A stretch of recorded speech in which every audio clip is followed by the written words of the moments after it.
So, Raina, does this mean Lawrence gets your old mic? He's actually thinking about getting one of these because it's Xbox compatible and he plays on his Xbox a lot. But Sure. but the more that I was just telling him things I was discovering about it as I was setting it up and stuff, and now he just wants one to play with. Okay. It was on this crazy sale on Amazon, so we got it for really cheap. Nice. Can't go wrong with good sales. Right? We're on Twitch. I will check. Says we're live. And then hello world. YouTube, my channel. Oh, so the limerick wasn't on the stream then. I'll have to put that in the chat. Oh, thank you. Was I caught it? You caught it? Okay, good. I think I did. Perfect. We now have a ringtone. If we ever go viral. We have the Drunk Cheese Cartel, or just Cheese Cartel, honestly. Okay, we are streaming. We are up. I mean, we're just one step away from a Mass Effect game if you already got mommy issues, or daddy issues, whatever you want to call them. Ready when you are, Salty. Well, that'll be a while, but hey. So, who wants to recap? If we have anyone who wants to attempt to recap. I'm going to grab some water. I'll be right back. Our guests weren't very nice, and then it turns out they're mostly actors in a play, and Grimlock is mentally insane. So now we are half stagehands, half another set of actors for this poor child who probably isn't the child she was. I'm sure I oversimplified many things. I think there was a matter of if we don't tell a story, the void might attack as well. Is that all an illusion? We don't know. We don't know, and there's 4 of us who are stuck in the actual story, while 3 of our compatriots are the stagehands. So our lives are in their hands, sort of. It was a good time to make that limerick. Yeah, it's really interesting on the stream end, because I guess it's all from Trans's perspective, so no one will actually see what's happening on stage. Uh-oh. That's true. In the Foundry server, I made a custom, I made another player that was the stream client. And you could drag them to wherever the primary. Oh, yeah, that's not a bad idea. Okay. But I don't want to slow everything down right now. That's a good idea, but I need to create another Roll20 account with another email address, and then we can do that. Yeah, I was saying, I think I need, what if I give you 2 character control tokens? Would that work though? Could work. Could it? No, it wouldn't. Never mind, because it's based on player name, not token name. Never mind. Okay. I separated you by the actual account names. I mean, honestly, if the stream's going to see it all, you might as well just drag Alton on and put him in a corner. I mean, I can do that as well. I can blend into a bush. He can become a stage bush. Stage bush. But yeah, so you guys all got pulled into, or you jumped into Morden's Tales, kind of in the middle of a weird combat where you were fighting very familiar but younger faces of some characters you have met, some characters you have not met but heard stories of, and kind of going into battle with them before everything kind of goes haywire when you hear the voice of Morden saying that's not how the story goes, coming face to face with them on a large stage in front of the audience of Olred, who you presume to be Olred out in the distance.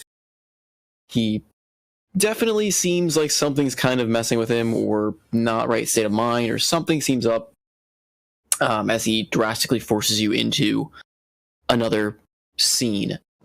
The other caveat as well, apart from you guys being split with some of you in this new setting and the rest of you still on stage, those of you pulled into the set notice that your forms and gear is no longer what you once had. Oh no. Do you guys remember what you rolled? I think you told us this, and I totally forgot. Yep. Yeah. Rolled a 6. So- Yeah. We so have- I think I Morani, rolled the 1. Yeah. Morani, you are in the guise. Well, in terms of just to make it easier name-wise, because you know who these characters are. You are in Feyloren. You are Feyloren at this point. Oh, good. Zidane, you are Arestamor. Ah, Am I? Alton, you are Here. Rael. And Evian, you are Eladwin. I don't know who Elduin is, so Who's my character again? Sorry. You are Riel. Riel? Father Riel, Oh, Zidane's father. Oh, wow. Cleric you met a long time ago. Well, not a long time ago, but you met back in Galaran that mentored That was a Zidane. while ago. so but- am I like a gender-bended Feyloren, or am I actually Feyloren? No, you're not, you are still yourself, but if you look down upon yourself, there's definitely the guy, like an illusory guise, kind of hovering over you. Okay. And all of your spells, like your frogs disappeared, your guiding light, you're still glowing, but it's kind of your form isn't seen to everyone else. You just seem to be kind of brighter to those around you. Okay. But to looking around you, you don't see the rest of your party members. You see the rest of the cast. So you see Eladwin, Riel, Grimlock, Arestamor, Shara, and Feyloren.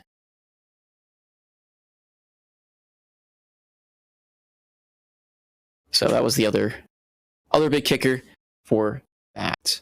Okay, right. So before we hop into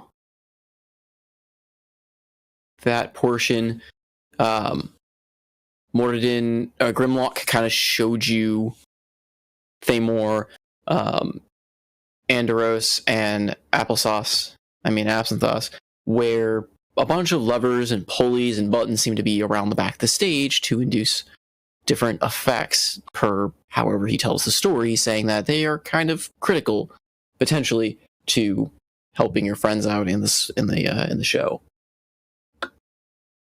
And after he shows you everything, his form starts to flicker and fade as he actually vanishes from the stage entirely.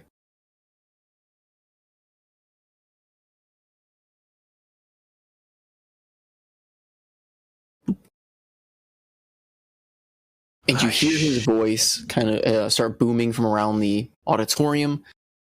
All right, little girl. Did I ever tell you how we bested the bandits of Dalmor? It was a bright sunny day, and we were camping. It was amusing, and all the rest more was trying to cook. He's not very impressive as he does it.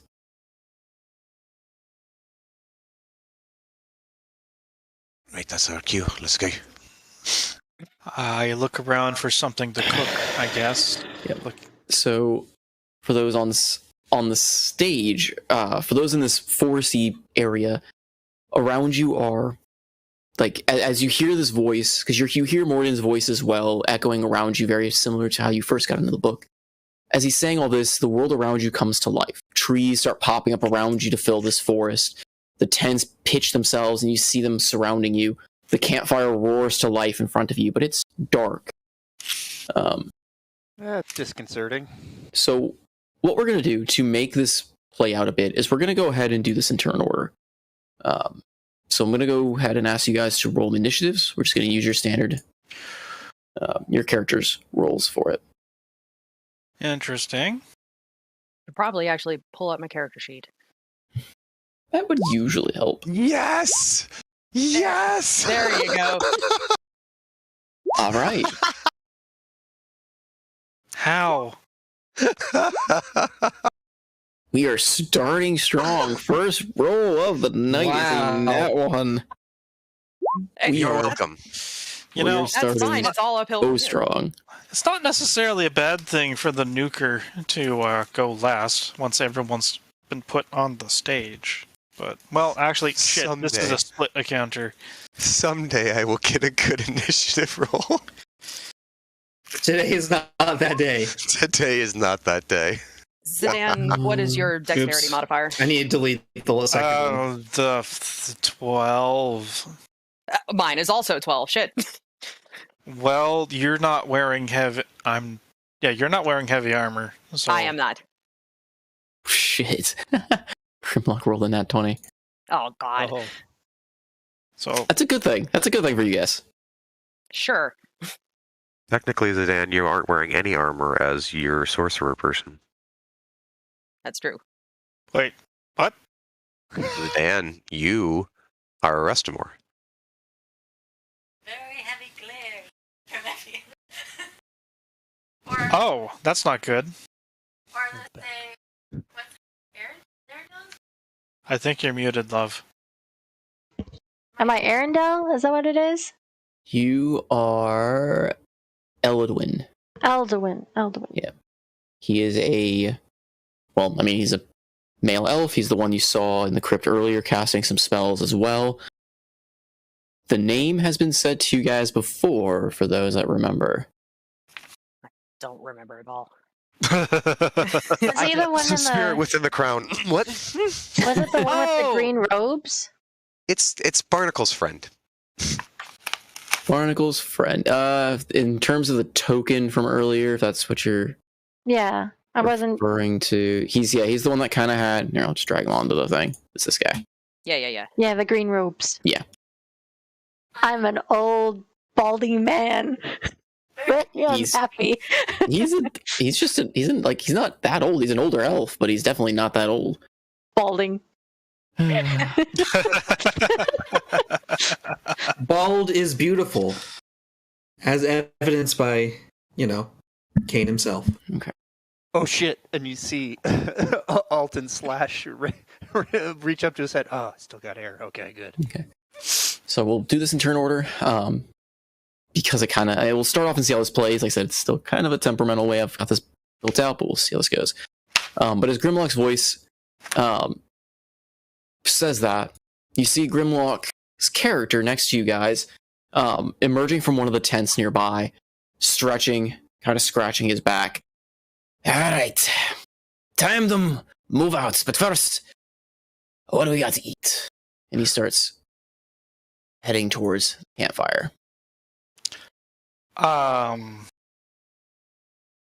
Does anything come to mind to Zidane for making food? He was like patting himself down, looking around for a pack. We will see in a second. It Okay. is currently Evian's turn. Why does Shinari have a big X? Because Because she Shinari did is not there. She looks a little confused, looking around and notices the different faces, but then her eyes settle again on the visage or the illusion of Arestamore, and then her eyes harden and her expression turns sour while her hands curl and shake, and she, in her mind, she's like, I thought I killed the bastard. Why is he still alive? Oh no.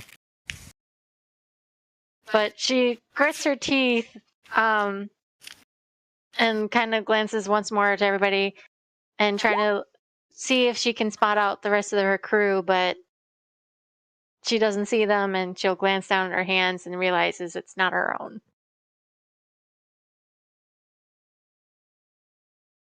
And Okay. yeah, she'll Okay. just glance back up, looking at the others before kind of like clearing her throat, trying to say something. Food? What are you talking about, food? And then she clutches at her throat, be like, that's not my voice. Okay. Perfect. All right. Cool. And then we will move. I'm gonna try with this first. We may just move to real time. How do I want to do this?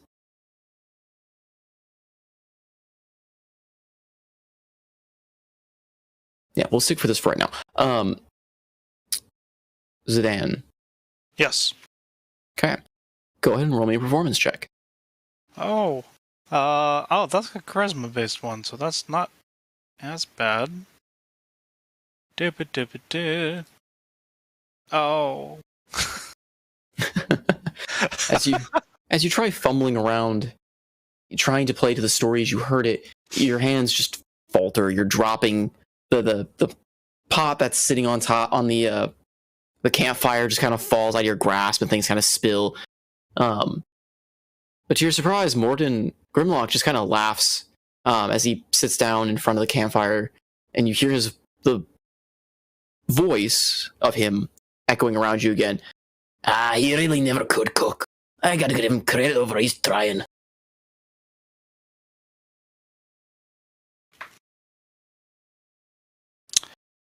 Zidane, as Restamore shrugs with his hands outstretched and tries to smile apologetically.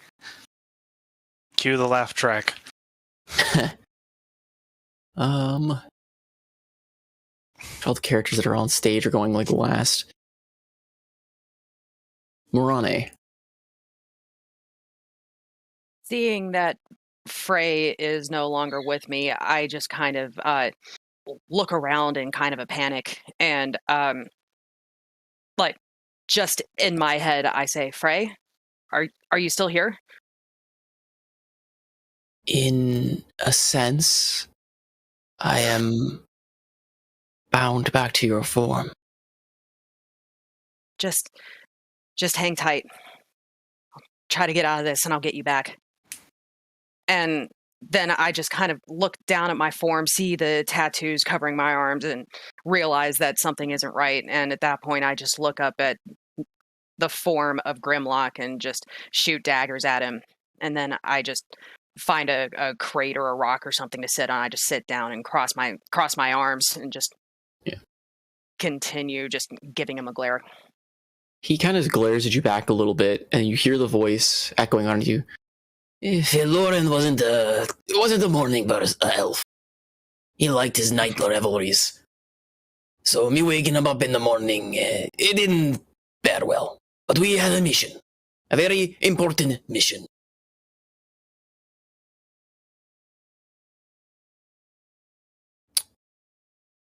Shara. The female elf comes out as well from the tents, taking a seat across the fire from Arestamore, from you all, and watching you, Zidane, as Arestamore kind of fiddling about the cooking, and she gives you a knowing smile before she takes the pots from you and sets them straight. Before she's charged to start cooking, go ahead. To those around, roll me a survival check. I have a bad feeling. So survival. Yeah. Do I roll survival too? Yes. Okay. Go ahead and roll me a quick survival. I'm awesome with those. 27, 4! Ironically, that kind of works. So, Zidane and Alton, it looks like she's cooking, perfectly fine. She's kind of taking over and setting up some breakfast. Ronnie, you realize she's putting in some of the weirdest ingredients. She really doesn't know how to cook. Oh. Comes to puke. Is she putting anything like overtly dangerous or? No, but it seems like she's kind of foraged for random things, but picked up things that are not exactly. They're not dangerous, but they aren't exactly edible. Are they the kinds of things? Oh, well, I'm not the person that can see this. Yeah, so you notice this. Like small twigs and cigarette butts. Hey, those are essential ingredients in the Waffle House pancake batter. That's the staple of a West Virginian's diet. More like kind of, yeah. It's like bad coffee tin components. More like kind of odd mushrooms and plants that, to anyone who doesn't have any idea of foraging, it looks like it's probably edible and she knows what she's doing. With the roll you got, they're not. They're not exactly poisonous, but they're certainly not going to go down well. Great. Well, for someone that's been stuck in a book for a couple hundred years, it's potentially forgotten what food tastes like. We forgot to taste the bread, precious. So she starts cooking breakfast. Back on stage. Real. Absinthoss. Oh, good.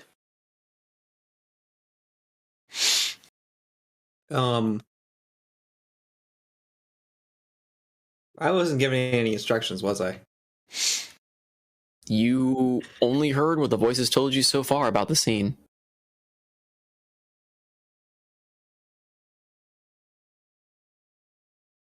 It's supposed to be sunny. Yes, where is this sunny box? No, it's not the green one. Must have been the first one, which is the blue one. Here we go. Yes, let's change that to sun. The scene's supposed to be sunny. I think it's... What could go wrong in the sun? Okay, so you go over and you pull...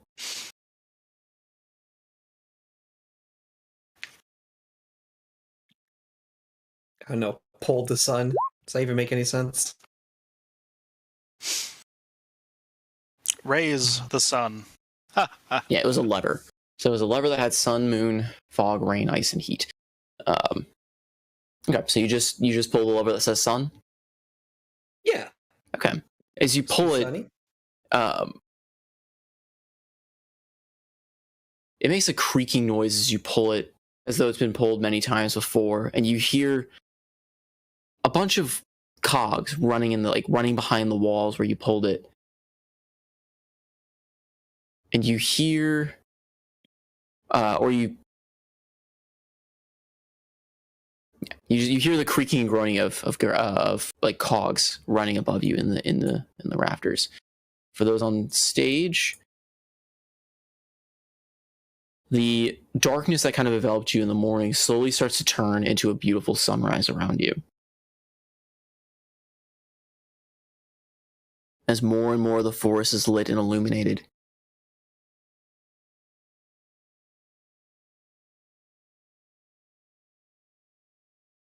Thamor. That's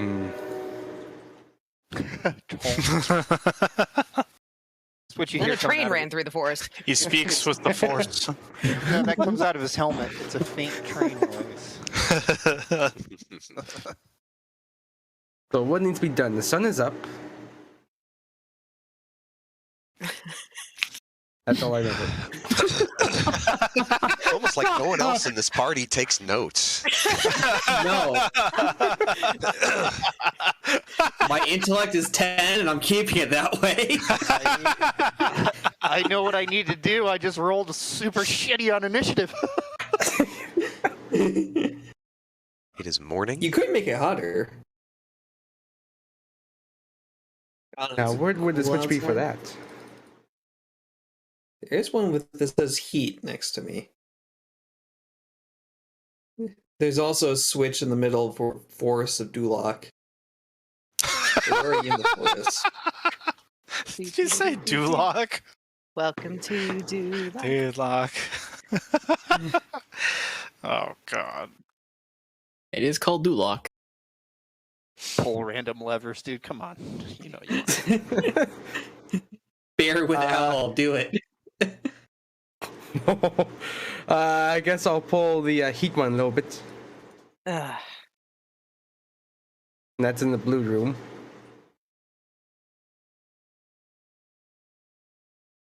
So they will pull the heat one down.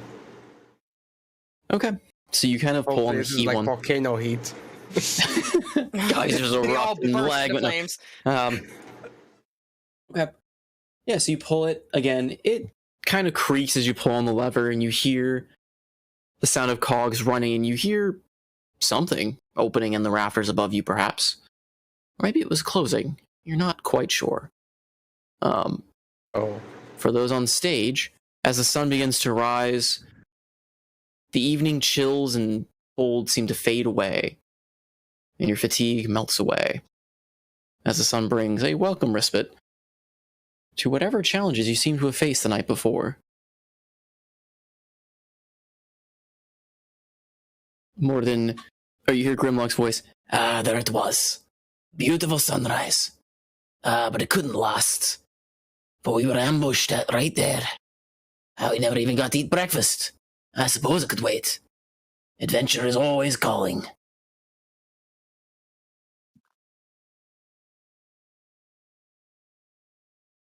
And we will go to Alton. Alton, roll me a... Actually, no, what's your passive perception? The perception is 12. 12.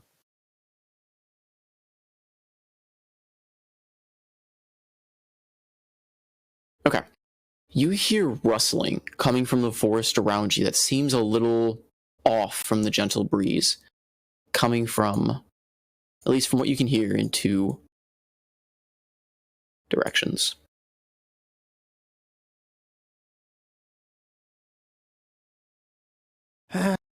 Alton pans his head around the group, looking at everyone and not necessarily recognizing people. But he recognizes Moradin. Or Grimlock. You would recognize Grimlock. You may recognize Arestamore. I mean, you should recognize Arestamore, even though he looks younger. The realization comes to him that none of these people seem to be attacking him, and they used to be enemies, so it's very strange.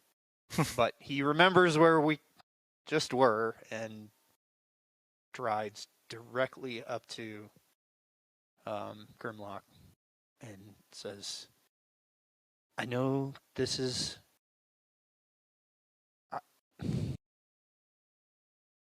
You've been putting on this play for hundreds of years.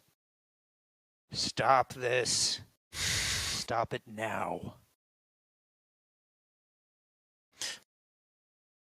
Grimlock just gives you a really confused look. What do you want about, boy? Play.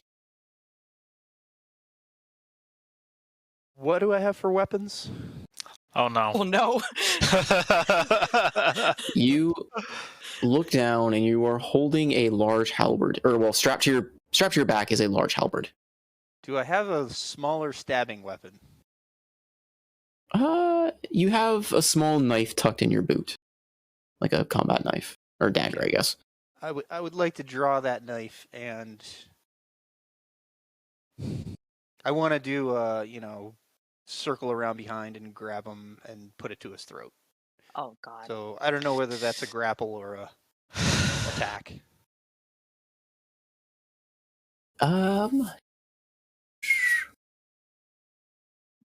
It would be a grapple. Okay. I'm probably not going to make this, so sorry.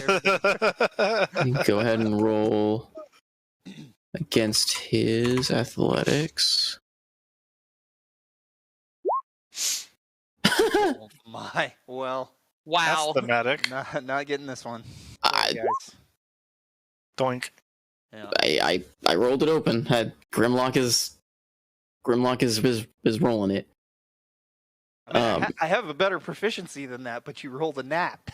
Yeah, It's not- I didn't expect him to succeed on that. But yeah. So you pull out your dagger and try to sneak up. How does he only And- have a +2 athletics He's for a dwarf? He's not a fighter. he's not much of a fighter. He's a druid, but Druid. with a Plus kind of a Anywho, he's got a different stat block. I attempt to encircle and put my dagger to his throat. And as you kind of encircle, trying to do so, almost sleepy, he yawns and just simply grabs your boot as you come around him and just trips you. Okay. Staggering you forward, kind of landing a bit on your knees.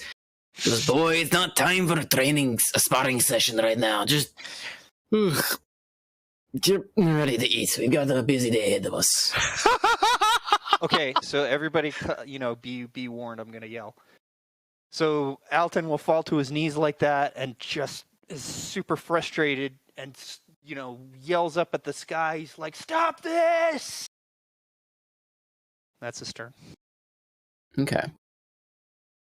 As you're shouting this as well, you start hearing the sound of of just very slight tearing, like a page being torn.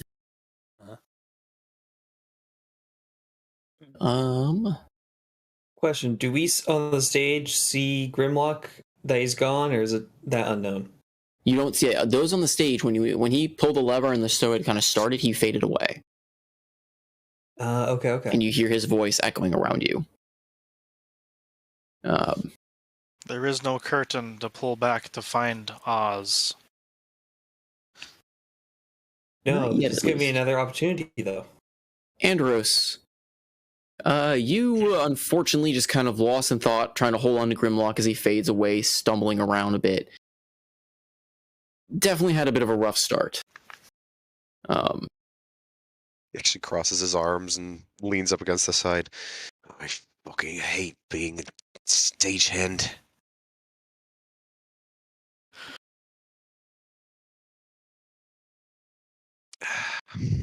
Right, what would he say again? Something about bandits? I will go over to the stage wall here and brush my hands along the buttons until I reach the bandit one, and then push that down. Okay. You hear a click and a whir. And you hear the clattering as something ahead on the stage seems to be making noise.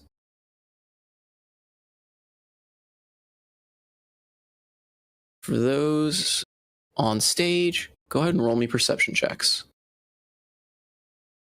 Uh-oh. Okay, so that's Because I'm good at those. Ha ha! Wow. Hey, I said it. I said I'm good at it, and I got a better. rolling really. Evian and Morane. As the voice kind of mentions the whole thing about bandits, and you see this interaction happen between, we presume to be the young Rael, fumbling at Grimlock.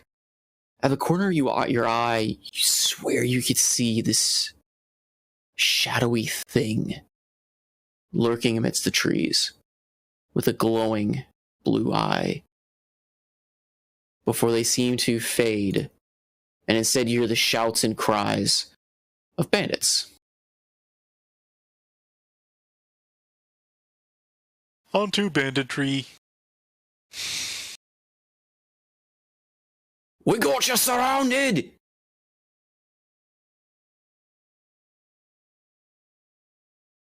Oh, great. I think we have company. As Rael would say, this is a target-rich environment. You hear Grimlock's voice. Aye, they had us surrounded. But they never had us outgunned. Or, well, I guess that would be an anachronism, wouldn't it? They never had us, Guns exist in Almir, confirmed. Yes. Next character will have gun confirmed. Damn. Damn it. They may have had us surrounded. Oh, but they didn't know what was in store for them. Aye. And you see the Grimlock on stage, kind of almost taken aback for a second before he just scratches at his brow. Hey, we didn't even get to eat. All right, lads. Looks like we've got company. Before he stands, turns, and he's going to cast a guiding bolt at the bandit directly ahead. If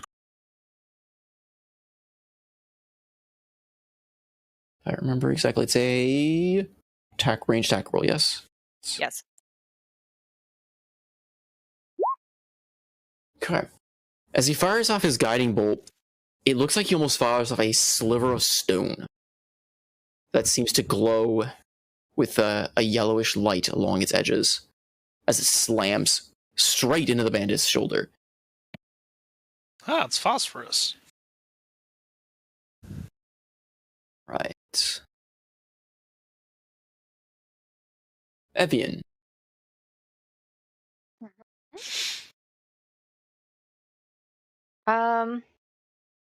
Looking about and hearing the cries of surrounded, she looks around, but remembering seeing that bluish eye, is it anywhere with around the surroundings? Is that blue eye still around them or hidden?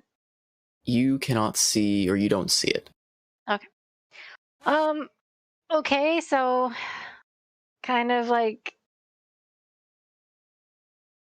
shrugging her shoulders, she'll stand up and just kind of struts a moment. She's like, well, if this is going to be like this, I guess we have to play along now, won't we? I don't know what spells this creature has that I'm playing as, so or weapons. What does he have? Try doing something. Try doing something. Yeah, try casting any of your spells or attacking.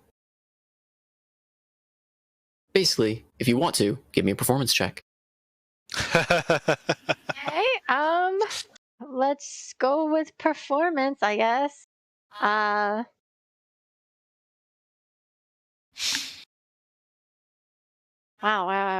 Okay, there's my skills. Okay. Okay. That makes it a 20. 18. And a 20. Oh, 20. Okay, go ahead and roll me a d6 then.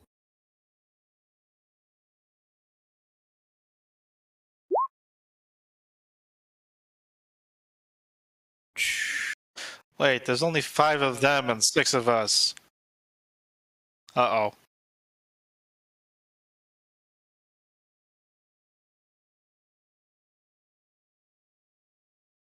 Okay.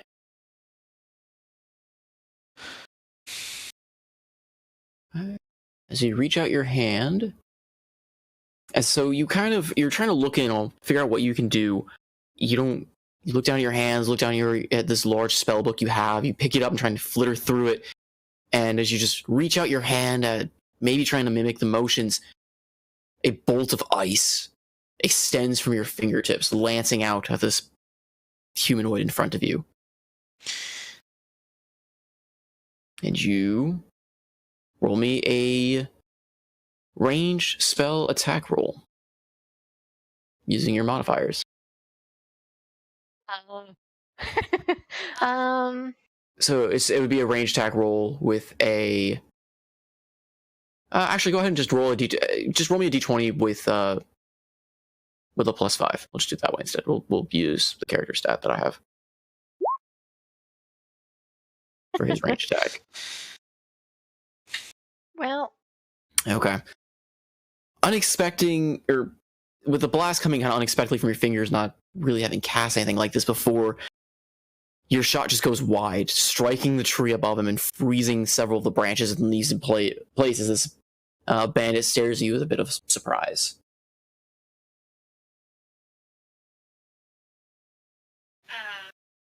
Kind of like in a little shock by that, but kind of like with a quick clear of the throat to reply, I may have missed, but the next one won't. All right. Zidane. Well, seeing as... Are we able to actually see each other's, like, the floating disguises, or we have no idea? You have no idea who each other is at the moment, other than, well, I guess you wouldn't really know. You might be able to guess who one of them is, but... I'm pretty sure Riel would not, well, do what he had done. So that's definitely one of us. And as far as he's concerned, the Phalorn character could be in character. He hasn't really seen anyone cook on the journey, so it might actually be accurate for that one. Anyways, he's gonna look around and oh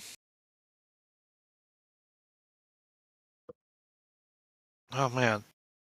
I know that I'm a Restamore because this is the group of heroes, quote unquote, from before. Do I have a spellbook or a quarterstaff on me? You have a mace, I have a mace. and you've got a divine symbol. Ooh. This is a bit in my wheelhouse. Oh man. Gotta think about holy spells from what I have. He is going to turn around and then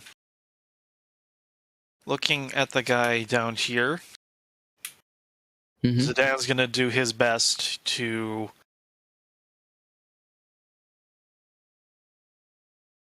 remember the motions for Toll the Dead. Okay. Go ahead and roll me a quick performance check as well. Ooh! God. Ooh. Ah! I want to give you a bonus because you got one of the spells right, but that one isn't that one. I smacked myself in the face. No. This is not a wand. As you stand up, unfamiliar in the body, trying to call upon the divine, you recognize the divine implement as what it is, similar to the one you wear.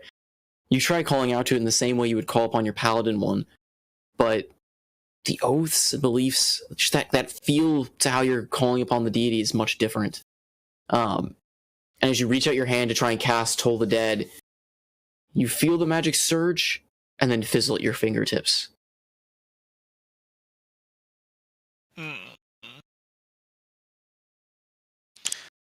So was there a connection for a fraction of a moment? There was for a fraction. That's good Like enough. you felt in tune. You had like the knowledge of Toll the Dead seemed like the spells seemed to flow like the from the divine symbol, but almost kind of in a natural state, you called upon your own divine symbol. And out of curiosity, what is the symbol on the mace that's inscribed? That of the sun. The sun. Okay. And was there a specific deity associated with the sun? That there is. And this is the part where Zidane curses himself for not paying attention. Go ahead and roll me a religion check. If you want to roll a quick one and see if your character would recognize. Okay. Hey! That's better. Okay. Paylor.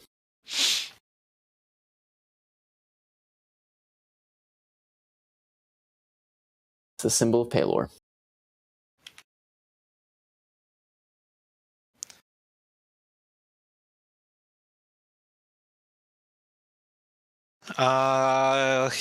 Okay, seeing as that has failed and feeling a little bit naked without his breastplate, I'm going to back up towards the lady with the knowing smile.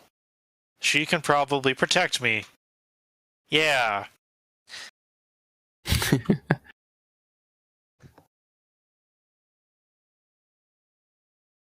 Okay. Yeah, that's my turn. All right. Shara. Shara sees your Wait, spell. Isn't it me first? Oh, sorry. I scrolled down too quickly. My bad. Yes, it is your turn. Sorry. What do I have on me in terms of weaponry? You have a bow strapped to your back. I have a bow.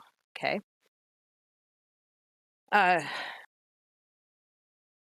Seeing Body. the Simple Go ahead, leathers. Yeah, sorry. You're clad in like simple leathers with the sleeves rolled back where you can see both of those tattooed, like the tattooed symbol runic etchings going up your arms.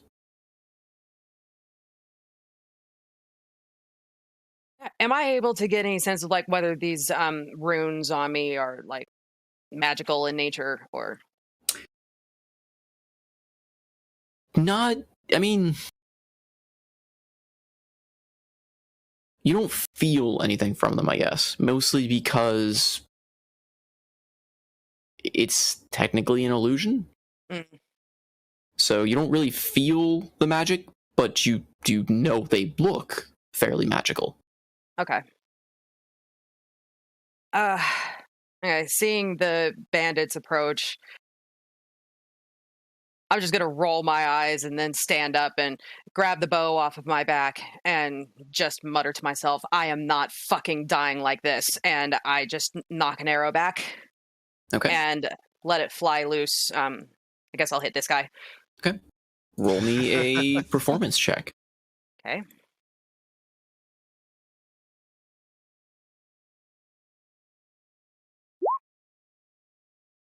All right. Shiny. So as you take aim and knock the arrow, it seems almost natural to you as the form seems to also take over. And you fire an arrow that blazes with a blue light as it streaks from your bow at this target, striking him dead in the stomach. And he buckles over in pain. Okay.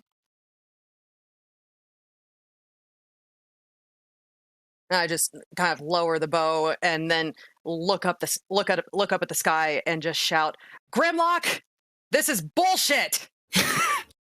And that'll end my turn. Nice. Grimlock on behind you goes, I know! We didn't even get to eat breakfast! Oh, Alton knows exactly who that is, by the way. That is Marani, there is no doubt. All right. Shara, upon seeing Rustamore, seeing Zidane, you kind of fall back to her. She gets this wild grin before immediately charging towards the one that you hit with the arrow. She takes a swing. Swing. She rolls low, but it's a sailing modifier on that. And she just cleaves this poor dude. Cleaves into him.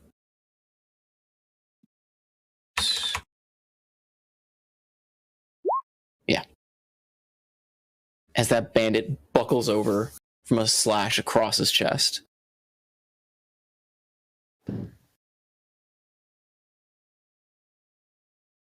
Now, is it the kitty slash, or is it, oh, these innards are now his outards? His innards are now his outards. His arm is no longer attached to him and part of his shoulder. Oh! But it starts to flicker and fade as he hits the ground. We'll edit it in post.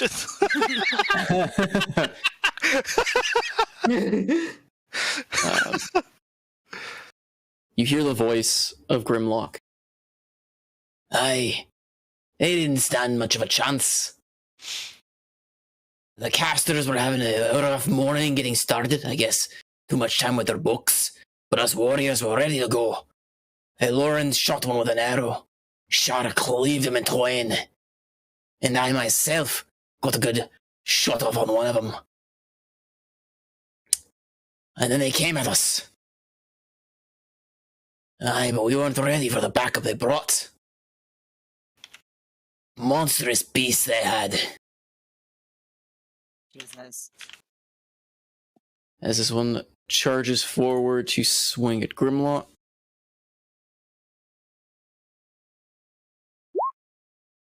And missing horrendously.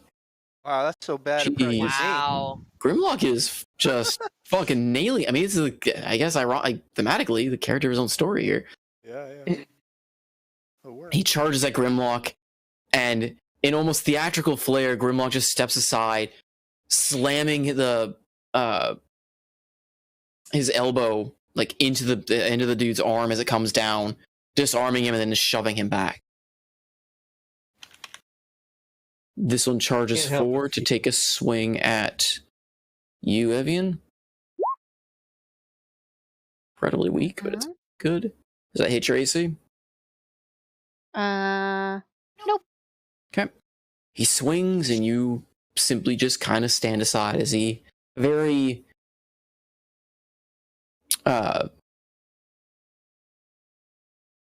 almost untrained swing comes at you. The one back here kind of shuffles near the tree line, readies a bow, and takes a shot. Takes a shot at you, Alton. Dare he? However, the shot goes wide.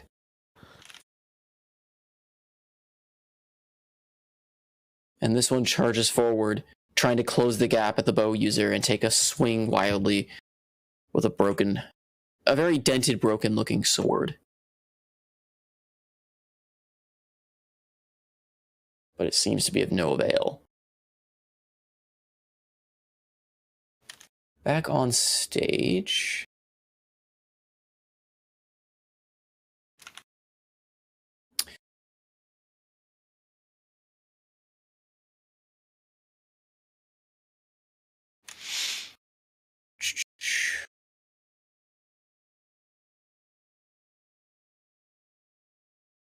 Absinthe.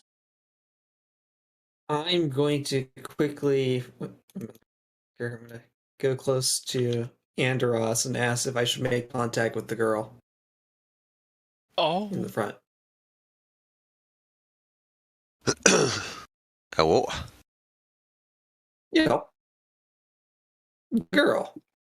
The one's watching this whole thing. I'm sure our other friends are just fine. I could feel it. you know what? Oh, I hate this play. Do what you want.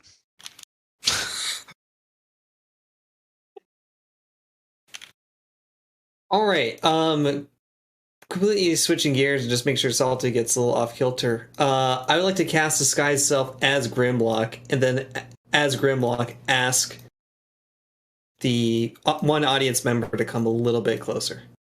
Well, you still have movement, so you can't quite move the 80 feet you just attempted there.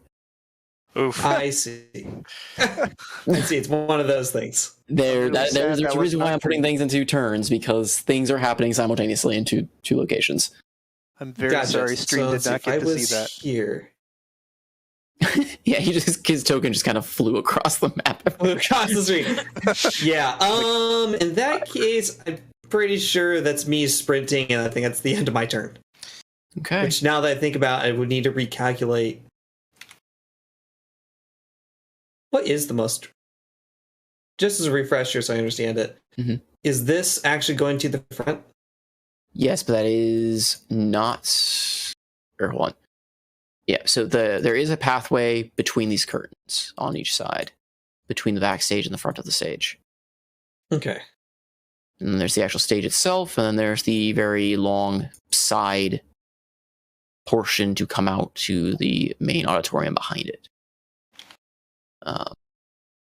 But, Thamor, for your turn, those in the stage, you hear a loud rumbling coming from within the forest.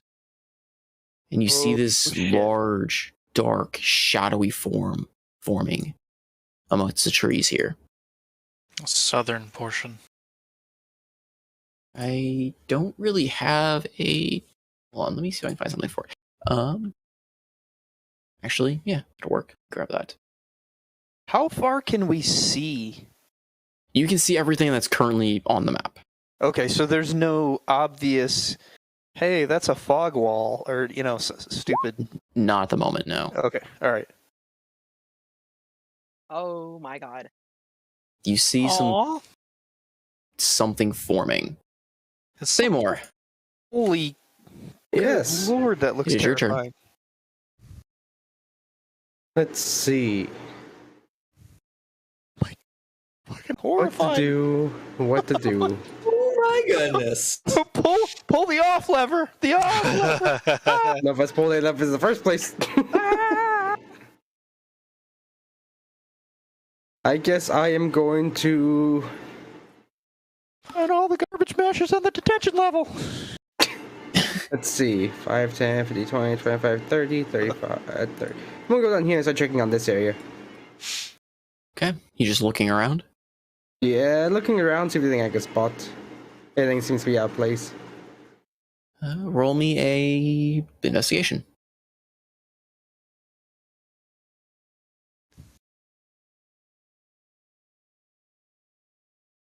Hmm.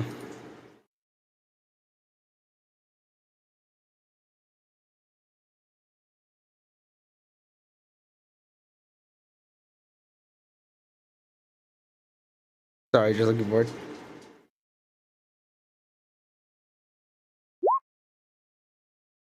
Oh.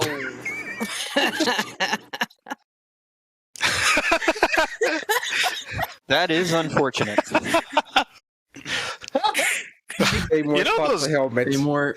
For helmets. It is very dark back here. It seems to be a storage area of sorts.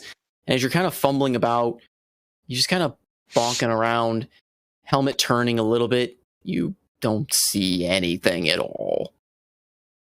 You end In up fact, grabbing Andros. You're quite certain that maybe you see things, but maybe you don't. You might just be hearing things at this point.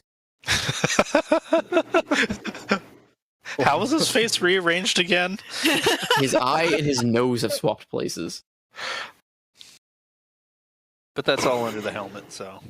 Yeah. All under the helmet. Still, we haven't made alteration. Oh, well, we don't know. Alton, before we get to your turn, Sir. you hear the sound of almost, again, of a page tearing as this thing takes a more solid form. This tentacled, dark creature with several glowing eyes. Yeah, fuck that thing. I know what's going on. And it moves closer. However, the bandits around you take no notice of this, Oh, nor does Grimlock or Shara. Yeah. Great. I know what's happening. Mhm. Maybe. I mean, so it's yeah. Sure go, Alton. I'm sorry. I keep forgetting Zidane's mentor's name. Rael. Rael. Thank you. All right, Azrael, stand back up, having watched the bit of the attack and recognizing Marani's defiant speech. I'll look over at who I think is Marani and say, "Hey, Marani, I think. Look, this is crazy. We don't need to fight these bandits. It's that thing. We need to stop all this and fight that." And points at the monstrosity coming. I don't know what to do. Do we fight the bandits? they still hit like real people.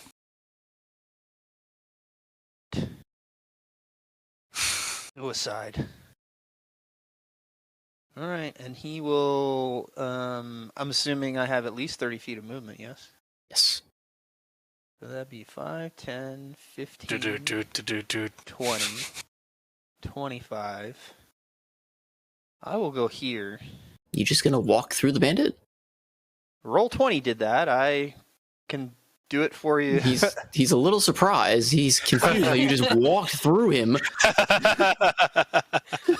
How's that? Better? That works, okay. Thank you, roll 20. Alton go zoom.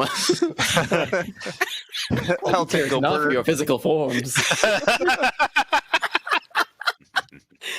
Strangely, I go through, but the halberd doesn't. It's lodged in his chest and he falls over.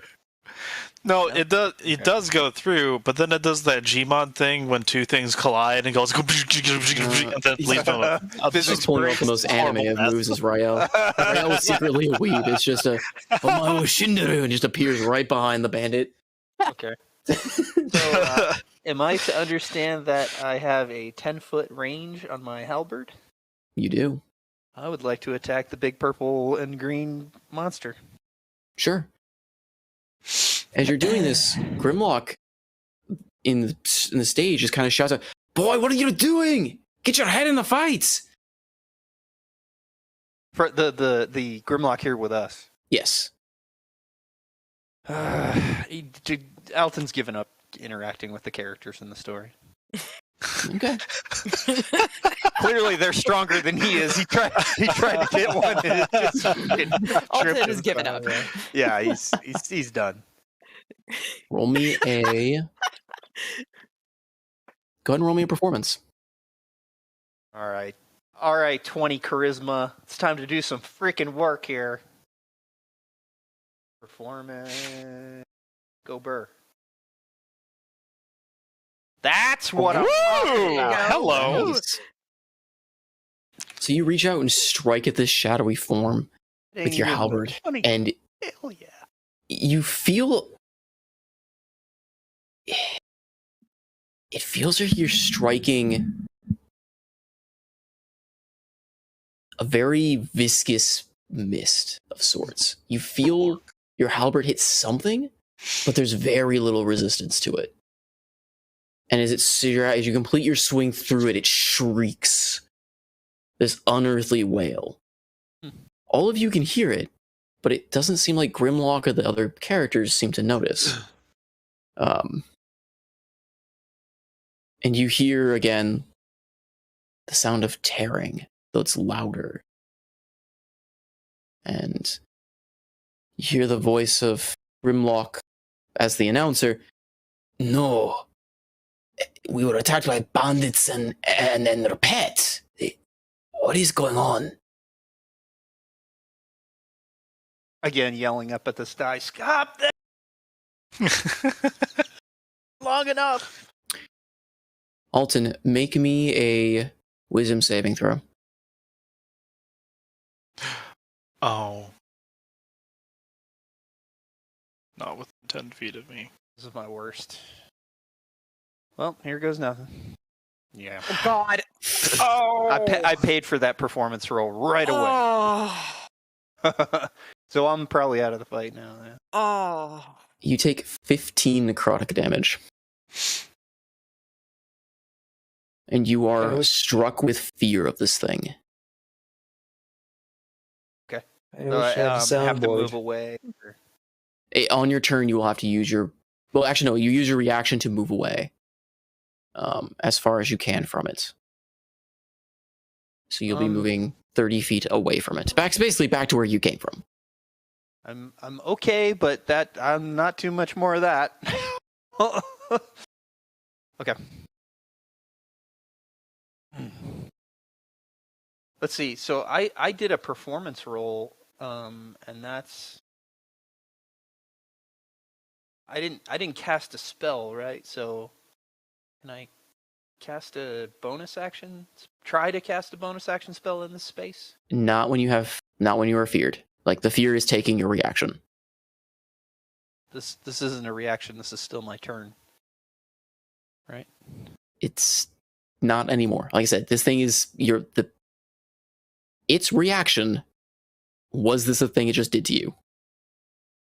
I can't use a bonus action. Not when it's taking your reaction. It is fear forcibly is forcing your reaction right now. Right, but bonus action is separate, still being Alton's turn. Right, because the void spooky thing, he did a thing out of turn.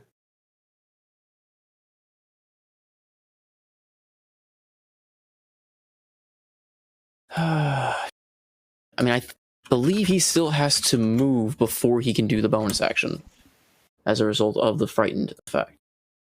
Oh, I think. okay. Doesn't it take reaction, or does it take... Hold on. No. Frightened condition? No, there's just disadvantage and he can't move closer. No, the effect of fear. I guess it's not frightened then. It's... Oh, the spell fear. Yeah. I do not believe it sucks up any bonus action economy. When frightened by the spell, creature must take the dash action and move away. Oh, it's a dash. Okay, I just pulled it up. I had the wrong thing. Yeah. Okay. So never mind. So it is you have to. Okay, because I didn't write that word correctly then. All right then. So yeah, you still get your bonus action then. It's just gonna force you to take your dash action if you could, I guess. But I already did my action, so all I can do. Okay, I had it written differently. I misinterpreted one of its things. So you are frightened of it though. So you are 5, frightened of it. 10, 15, 20, 25. Okay, so the rest of my movement would just be like this. Or like this. So I'll go over here. And then, yeah, I want to cast a healing word on myself.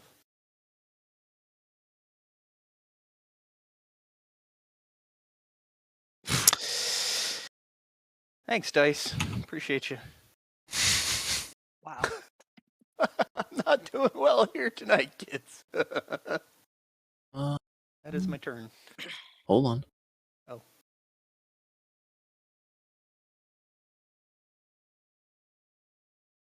Roll a d8 plus 4.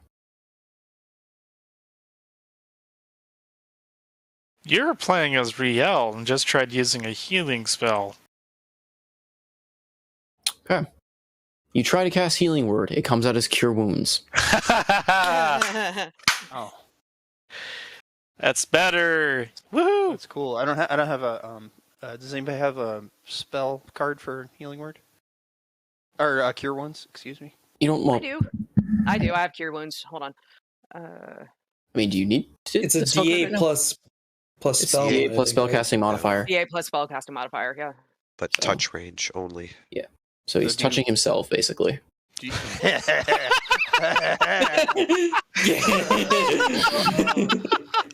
I swear. I'm afraid of you. no. I'm afraid of you, but This creature is now afraid of you. No. I've seen this happen in the city. I'm now caroused. this is my best Alton's just a session city ever. folk, okay? That's so This is what we were waiting for. Alton thought he had flings with Whisper. He thought he had flings with the female dwarf. He thought he had a fling with Shara, but really, really, it was this thing. Not the tentacles, dude. That's the worst trope ever. Please, no tentacles. Oh no, it's the worst. Alton just dies. He's just. We don't have to play this part, please. It's Evangelion all over. Do you want me to re-roll the effect, or is it just still? No, that's the effect. Is you healed for 11. Oh! I had you re-roll the. I'm That's why sorry. the D8 plus 4. I had you re-roll the effect of the spell. Got you. You tried casting your healing word, and it instead came out as his rendition of a spell, which is Cure You Word. were way ahead of me. I'm sorry. Yep. Okay. Okay, Sorry about that. all good. Man.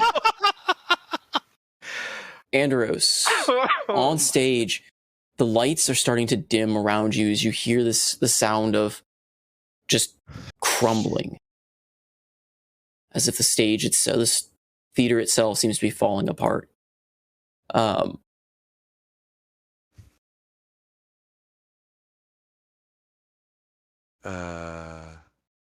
Yeah, Andros sits up. He kind of laid down on a box and sits up. Right, are we breaking the play or are we actually playing it out?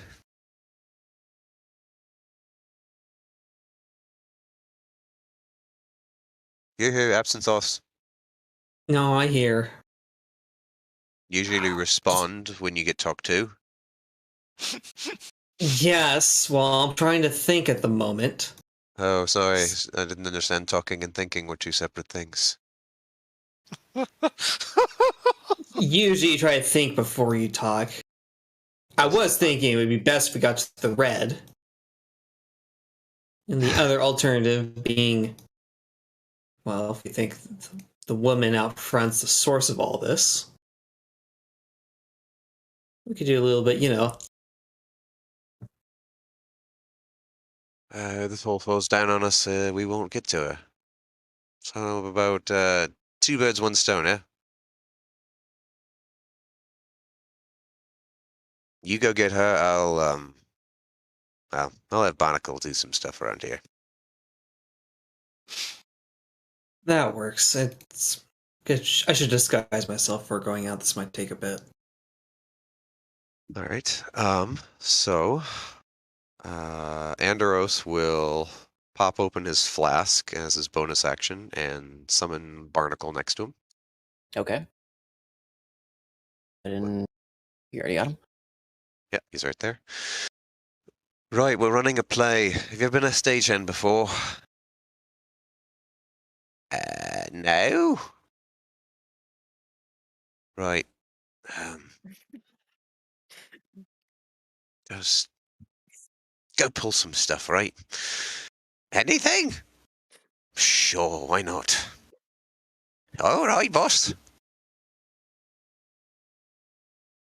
I remember there was one named Arrestomore's Big Spell. That might be a good one to pull first. Ooh! All right, well, off I go. Yeah, he's gonna move. You guys remember what all the levels are? I think we wrote them down somewhere, but They're in the notes. Yeah, I got an image on my computer with Okay. it. So, He'll move there and dash over to here. And then as my action, I'll cast Mage Hand and send a hand over to the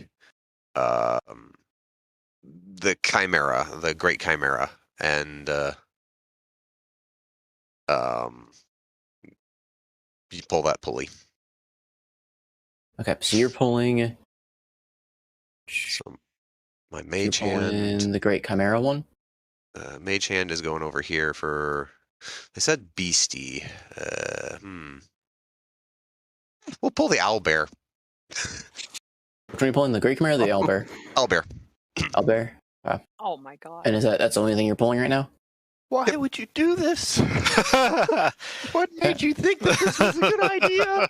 Yeah, so he's just going to do that. Send the Mage Hand off to pull the Owlbear, and then he's just going to lay back and kind of relax on this box. As you lay back on the box, after you pull it and you hear, again, that kind of creaking noise, and it seems like the shuddering around you stopped. You sit back on the box, and you feel a very, very cold presence next to you. And as you turn, you catch the faintest glimpse of something watching you.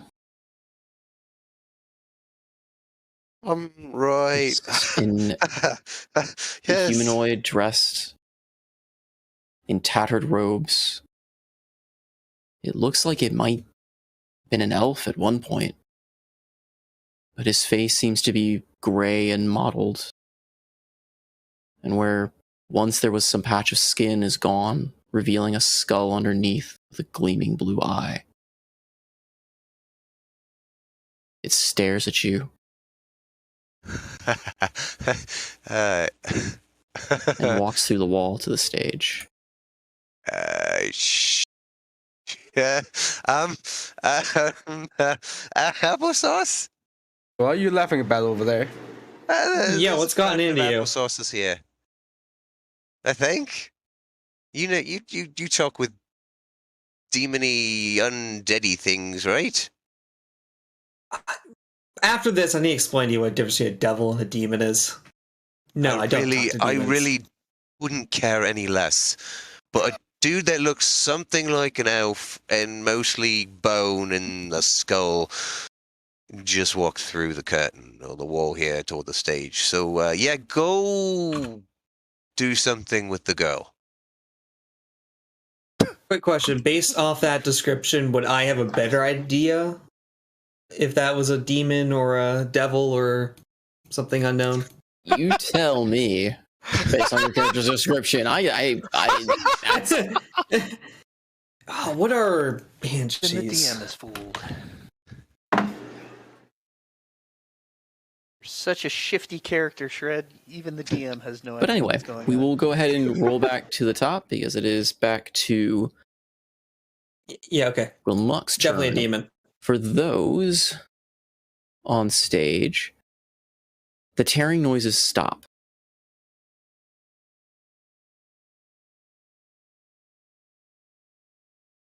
And the creature that you saw seems to dissipate and fade, and in its place, a very angry-looking owlbear is staring directly at you, Alton. Critical. I don't know if this is better or worse, but at least it doesn't have tentacles. It grows tentacles. God! Go charm the owlbear. Okay. And then it's Grimlock's turn. You hear the voice. All right, they brought an owlbear. Oh, fierce thing. They thought it could turn the fight in their favor. How they ever tamed one, I'll never know. And the character Grimlock, again, looks at his foe, and you see him raise his club, glowing with a bright green light, as he strikes the bandit in front of him.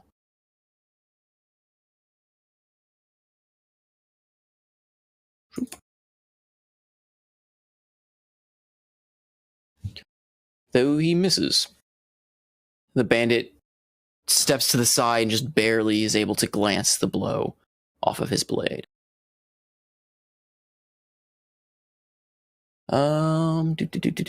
Evian. All right, so kind of like in the midst of chaos,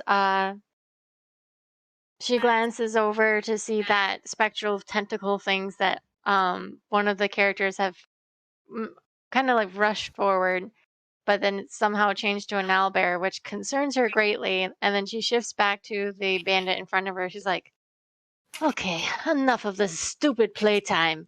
She's just gonna reach forward and she's just gonna toss the guy at Grimlock. You're just gonna throw the bandit at him? Yes. So she can. Roll me in athletics, I guess. Against this dude's... Against his. Huh? Competing athletics. Yeah, that's... Solid rolls. Well done, team. Really? Wow. I thought for sure he was going to dodge that one with that, but okay. The bandit, not expecting a caster to reach out and grab him,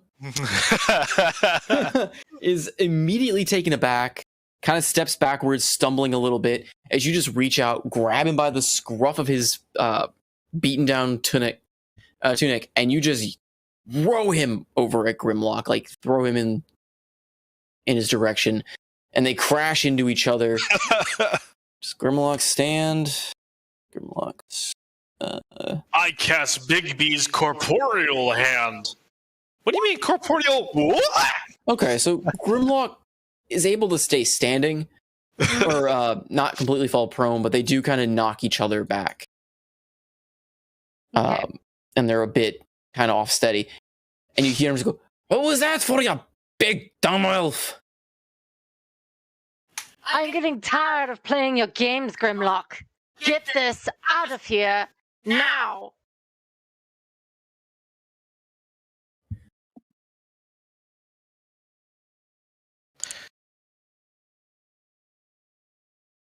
Any other action, or is that it?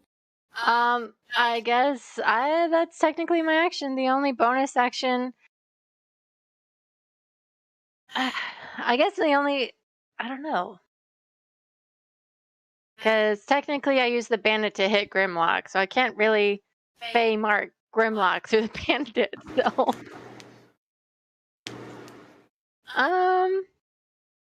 Yeah, because I don't have any bonus action. Oh, I guess I'm just gonna. You know what? I'm gonna take a risk. I am going to make my way. Let's see. Yeah, I'm gonna make my way towards the owlbear, because knowing that's the actual threat. 5. Yeah, but that's gonna be proving out provoke the opportunity attack. So that's 5, 10, 15, 20, 25, and I'll be right next to Alton. Okay. You'd be Yep. provoking 2 people. I know. She only provokes one, right? If she moves the right way. That's true. Yeah, she can miss the other one. That one will attack, though it is going to attack with disadvantage because you did throw him into a dwarf. So. I mean, yeah. Let All me right. go back. Hold on. Sorry, one. That's where it was. Okay. I'll just go here. I'll go here. Okay. So yeah, the one attacks, swings and misses, but he's greatly off balance anyway. He didn't really have a shot. That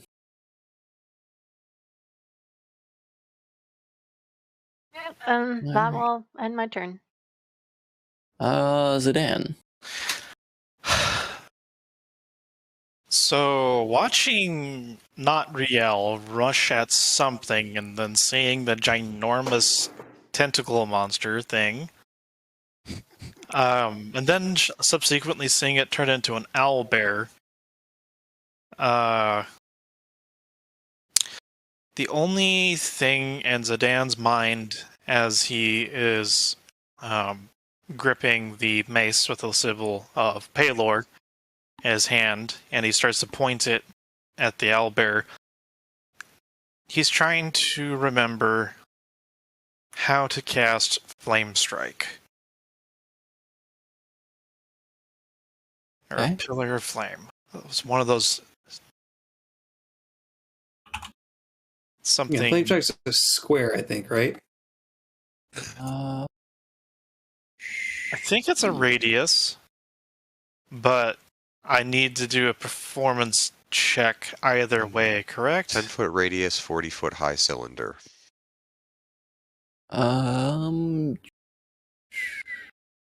It's a 5th level. to say cleric that's spell.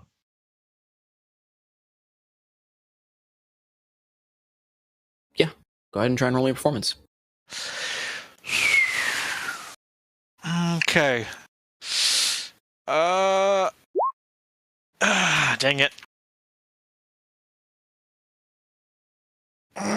You reach out your hands and try to invoke a very powerful spell, and you kind of feel the pull of this divine signet, but it doesn't seem to respond. And you hear the voice of Grimlock echoing. And Eresimor tried to pull off one of his mighty spells he had learned.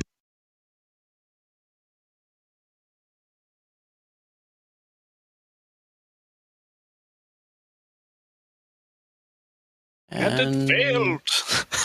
We'll see. Marani. I don't know of a non-meta way to ask this, so I'll just ask it. Am I capable of spellcasting?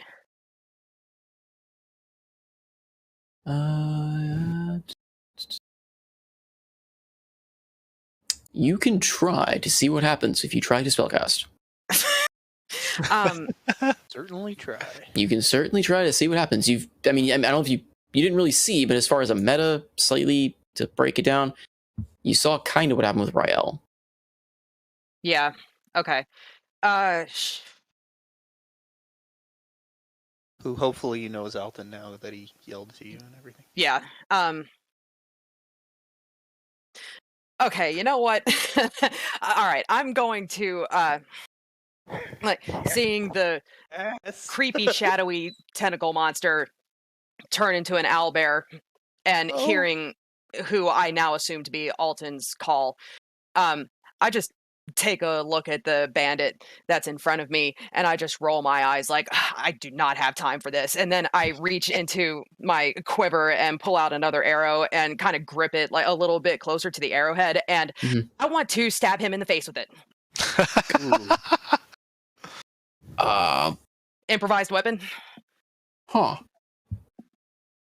You're stabbing Grimlock? No, I'm stabbing the bandit. Oh, okay. Roll me a performance. Okay. There's going to be a theme on this, if you haven't noticed. I thought when you asked about spellcasting, you were building up to snakes. All the snakes. I thought about it. But, right now, I want this, because this bandit is still attacking me. Yeah. So, I mean, like, logically, I just want him the hell out of my face, Very true. Roll me a performance. Go ahead and roll it with, advantage. Yes, thank you. Nice. All right, I'll take that. Yeah. As you do this, you grab the arrow and you just lunge forward to go plunge it. The runes on your arm light up, glowing a deep, pulsing red. as the arrowhead, and it seems like your entire arm seems to light fire as you stab a burning projectile directly into this thing's face. Wow. That worked out. Okay. Your arm's Okay. a little bit hot after the encounter, and you do feel a little bit of a kind of tingling, burning in your arm. Mm. But the bandit in front of you no longer has a face, Toasty. as it collapses and slumps to the ground. All right. Pat. Okay. So you hear- question. Oh, sorry. go ahead. Sorry. And No, you go hear ahead, go ahead. Grimlock's voice. Lauren is damned devil magics. Okay. So, do I still benefit from my starry form right now?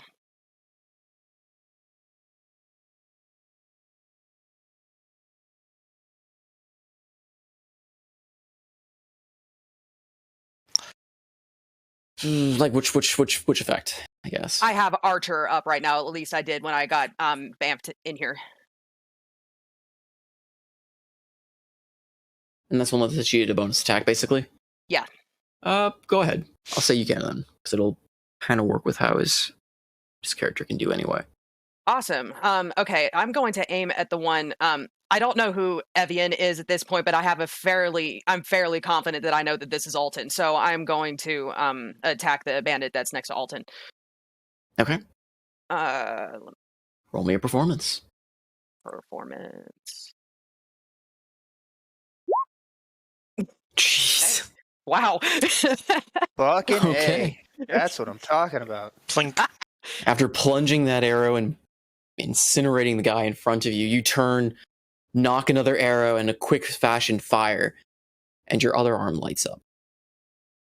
And the arrow, as you fire it, as it leaves the bow, blinks out of existence Ooh. and reappears directly in front of the bandit, striking. Ooh. Neat.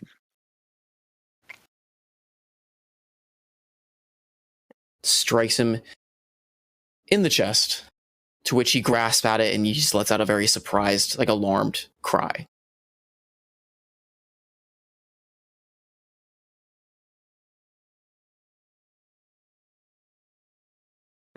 I just kind of smirked to myself, like, yeah, damn, I'm actually kind of good at this.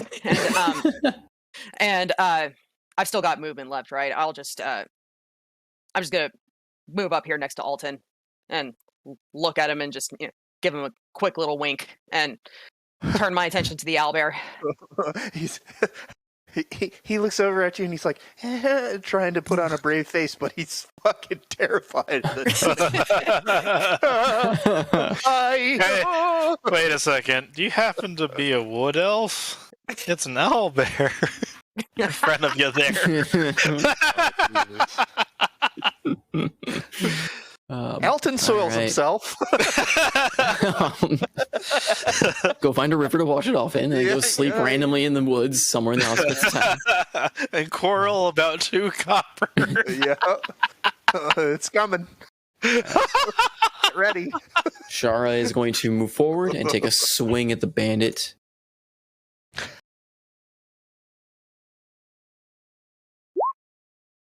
Oh. Okay. Oh, wow.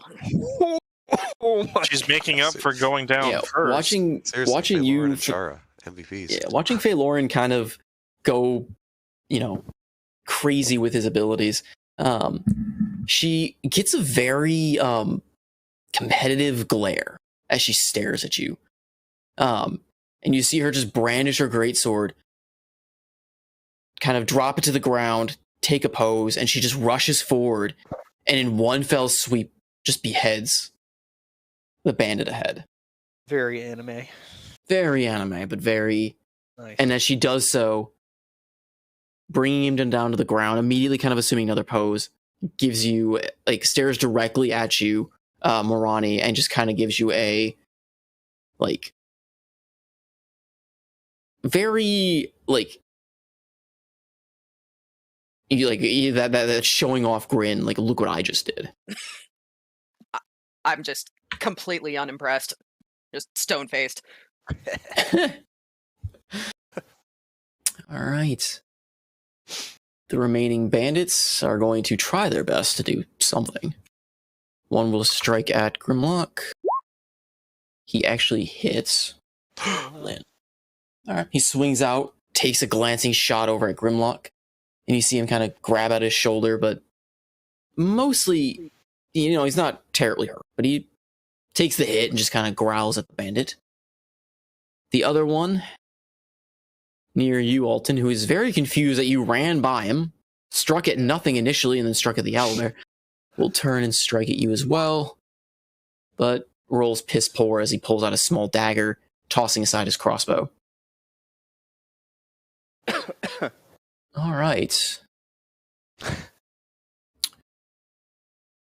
Back on stage.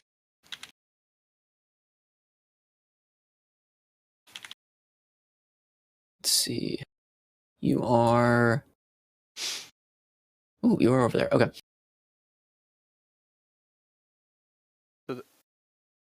Do.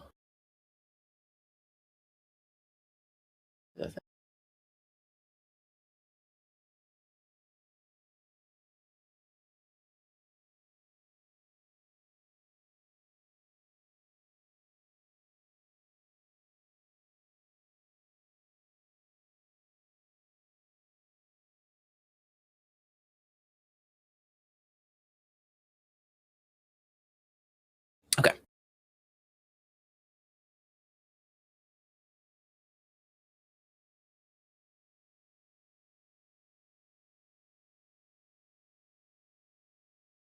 Absynthos.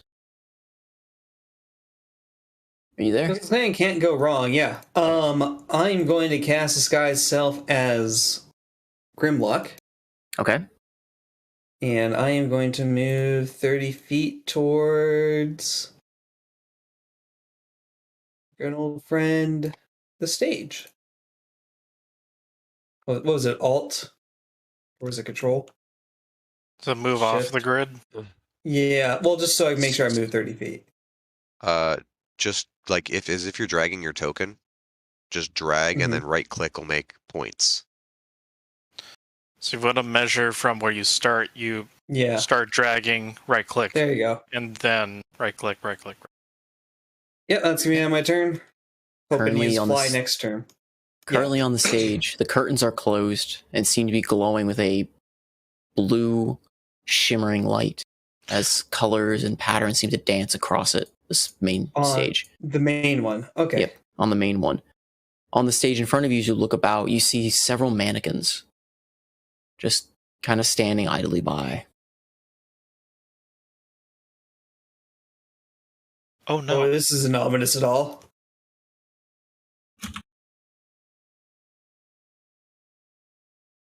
Yeah, that's my turn. Because I didn't bring Misty Step. Well, not that I could, because it's the level spelling interactions are weird. But yeah, that's my turn. Okay.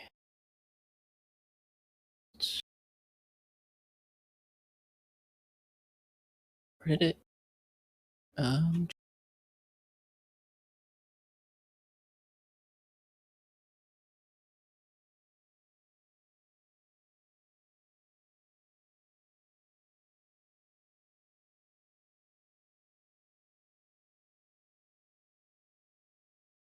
Sorry, I don't have a picture because it didn't download. Oh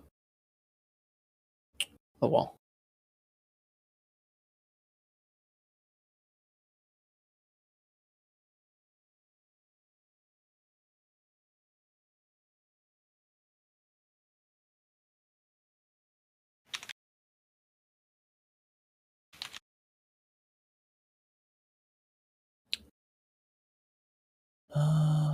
But yeah, there are. I use this picture because it's the first one I had.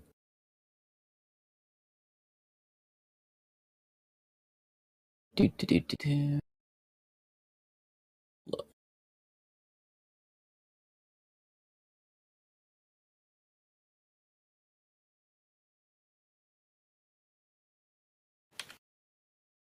Sorry, trying to. Wrong page. I don't want to go there. Someone else.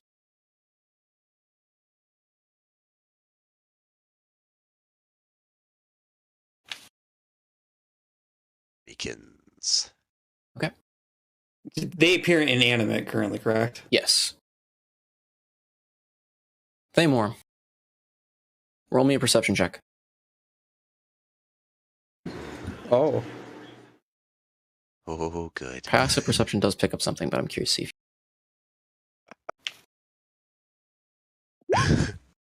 Of course he does. What?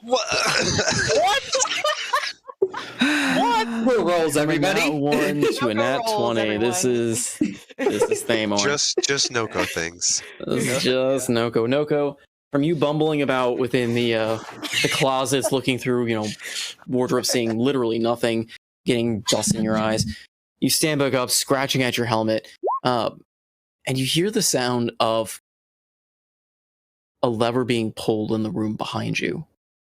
So you kind of glance to your side. You see Andros in the center, and you could have sworn you saw Absinthoss walk out into the stage. But you hear the sound of the lever being pulled. Oh, good. Wonderful. Thaymore is going to turn around and instantly march back in there. Does he, yes? What? Cheater. You see the form. Easy peasy. I have a magical weapon.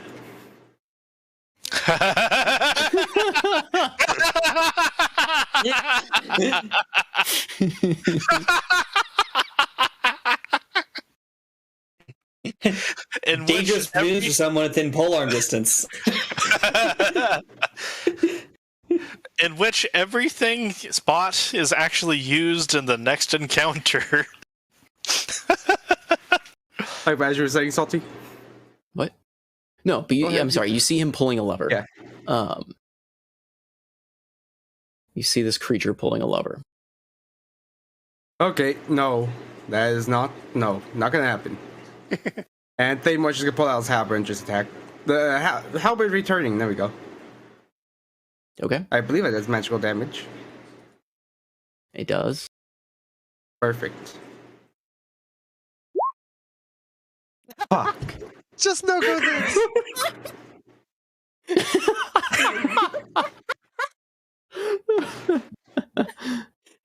We need to get you dice that have more sides to them than just 1s and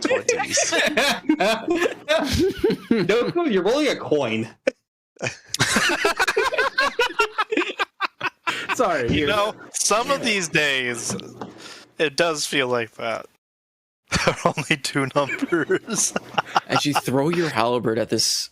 No, not thing. throw. I swing. He's within swinging distance. Oh, you swing it. Okay, as you swing your halberd, this creature just seems to glide backwards, phasing through part of the wall, as it just watches with no emotion at all, with this glowing eye, as your swing cuts through one of the ropes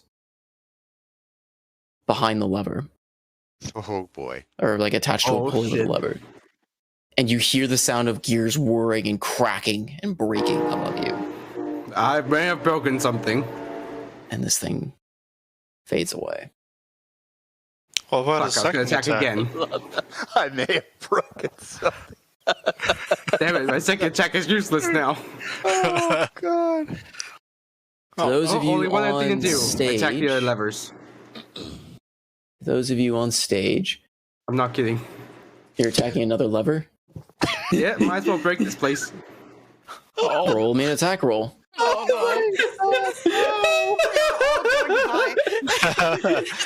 Get them But D6s it'll be ready. a great death. Good thing this is only the weather. Good thing I'm not near the monsters area.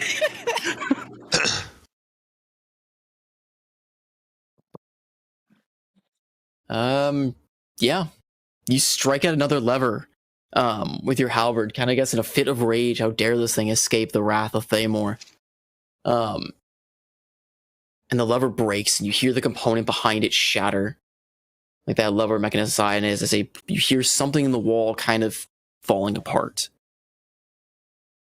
To those of you on stage, Oh, no. you're about to get a very drastic shift in weather and things. I always wanted to play an artificer. Everything goes Like I dark. said, thankfully this is just the. Oh shit! think it's just the weather. Everything goes dark around you, illuminated by speckles of a fading moon, and it grows cold.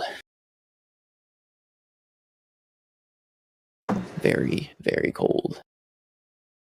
The bandits and owlbear that were once around you seem to shift, their form seeming unstable.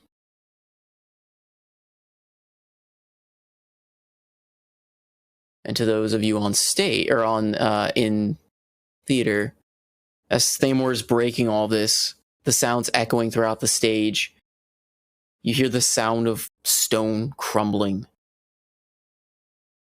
and the stage starting to slightly shake as though a slight earthquake, a slight tremble on the ground.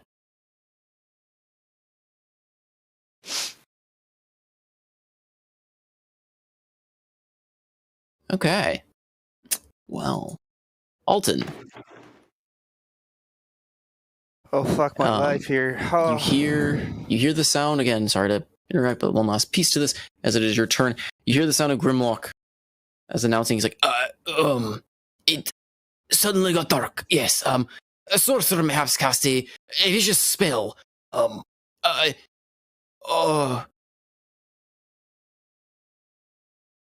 Before he goes quiet.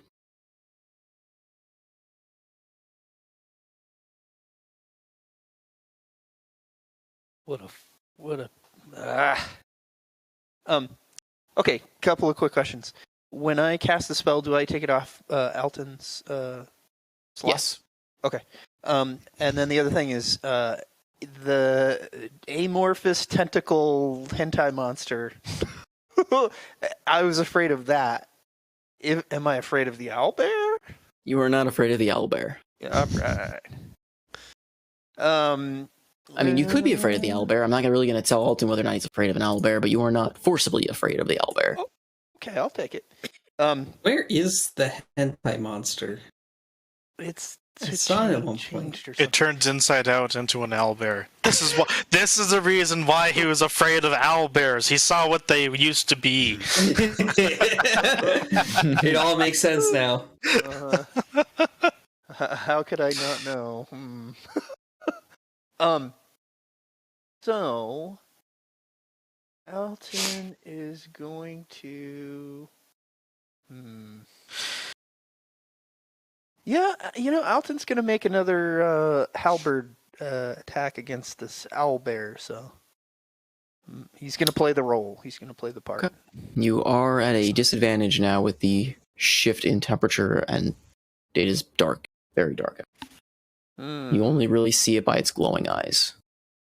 Well, this plus 11 on performance has got to be good for something. Let's go. Yep. Go ahead and roll it at disadvantage, though.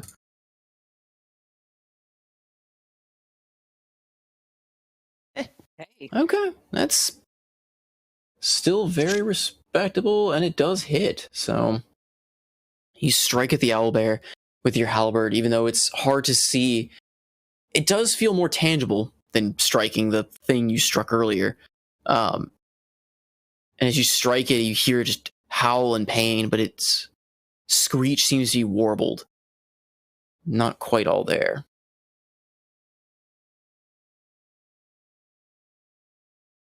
Okay.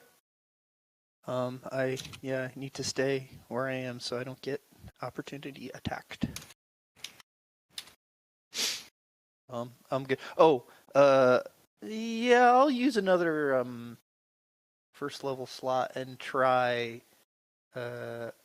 You can't use a first level with an attack, if I'm not mistaken. You can try doing the healing word because that was action. action. Right, that's what I'm gonna use, just like last time. Yeah, we'll need to double check that bonus action level thing again. Okay. Can I cast healing word or no? I thought it was You can't use a bonus action spell if you've used anything. Yeah, I but thought you were cantrip. casting. Sorry, I didn't know you were going to use bonus action. I thought you were using and you were basically just trying to do a second action with a spell. Yeah, go ahead and roll me a d8 plus 4.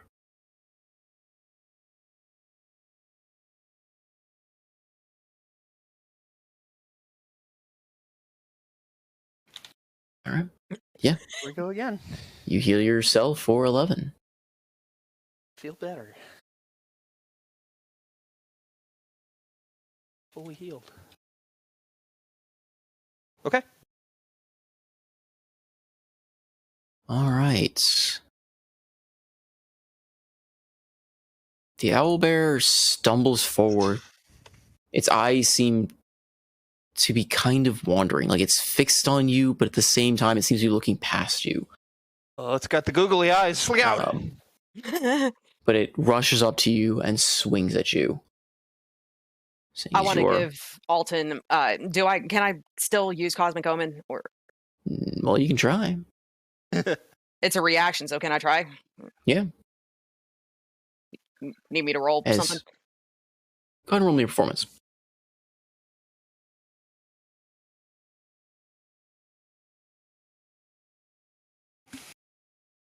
It doesn't seem to come out. Instead, you reach your hand out, but nothing seems to happen.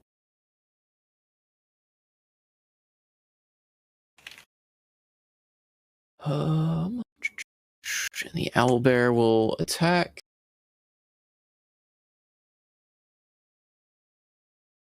13? Alton's AC? Yes. That's a miss. Okay. And then so 12 would be a miss as well. Alright, so it swings wildly, trying to hit you in the dark. But does not hit. Parry with the pole arm.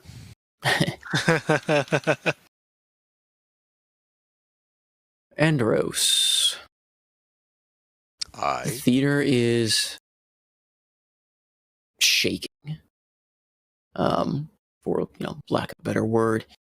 And again, you feel that chilling presence kind of swirling around you. Do I see the elfie dude? Go ahead and roll me a perception. Oh. Elfie dude, where are you? 20. That you definitely do then. You feel this presence kind of coalescing around you. And you hear you feel just kind of a breeze walking behind you as you see him walk forward to the pulleys ahead of you to an unmarked placard as he grabs the pulley. Oh, the unmarked ones. Oh. Can I grab him with my mage hand? Can I shift it over and try to pull him away? Or is he going to have too much substance for that? I mean, you can try. Yeah, I'm going to try. Okay. As your mage hand reaches forward trying to grab him, it's magic, so it does grab. But as it tries to pull back, your mage hand makes no movement, no ability to pull it. It seems to struggle. Shit. Wait, Barnacle?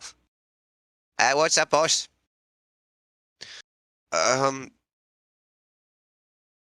Take out that lever. Which one? That one! I'm gonna have him cast Ray of Frost at the lever the guy's about to try to pull.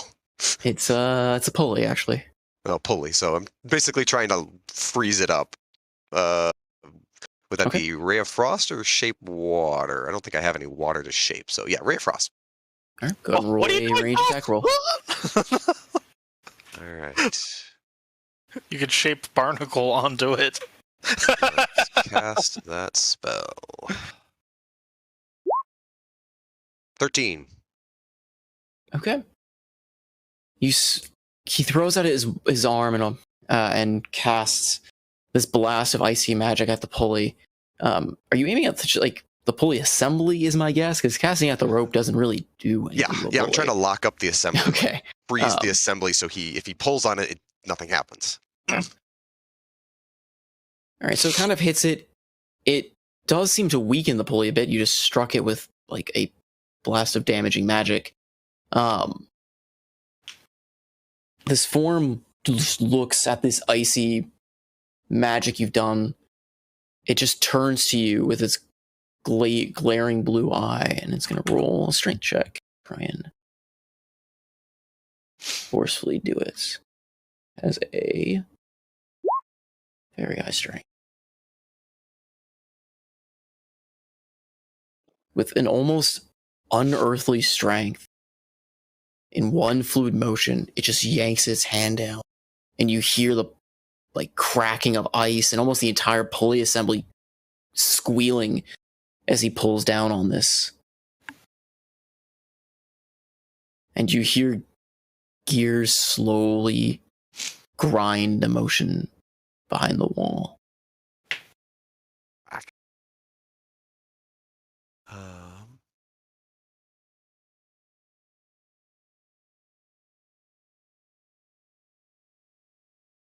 Yeah. Let's see. I will. I'm not sure what to do. Sorry. Restomore's big surprise. Yeah, I'm gonna just get up and try to.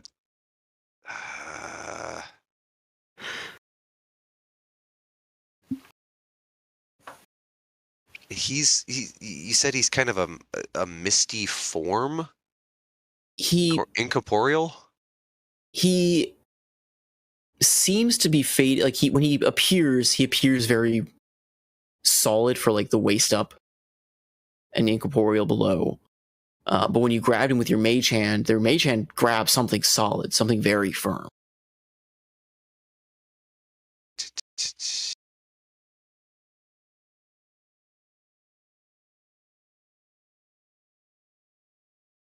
I don't know if this is going to work, but I am going to quicken spell as my bonus action, so I'll spend 2 sorcery points.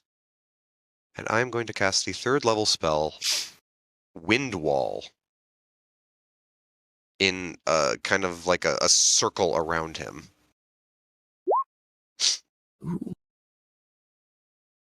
So, a strong wind rises up from a point you see in range. You can make the wall up to 50 feet long, 15 feet high, and 1 foot thick. You can shape the wall in any way you choose, as long as it makes a continuous path along the ground. So, I'm basically going to make a square around him. Okay. The creatures in gaseous form can't pass through, and he makes a strength saving throw. I'm not. He would only make the strength saving throw if I'm like having the wall cut through him. I'm trying to box him, so he doesn't have to make a save. It's only if the wall appears on top of him that he would have to make that save. Oh, I see. Within its area. Okay. So yeah, I'm just trying to box him in here. So this wall of wind shoots up around his form there. Okay. As you do so, it just turns and tilts its head slightly at you, and it walks to the edge of the wall and just kind of stares at you for a bit. We will get to... Can I do one less interaction with him? Sure. Yeah, he kind of stands up. He gets up off of his box and looks down. I'm like, look, I said we'd talk. Can you at least get back in the bag and we'll talk? And I promise, we'll be friends. I know you're lonely and probably haven't been talked to in a while, but and he kind of pulls the bag open, pointing to the crown. The thing in front of you just looks down a little bit and then just looks back up at you. The truth will be known.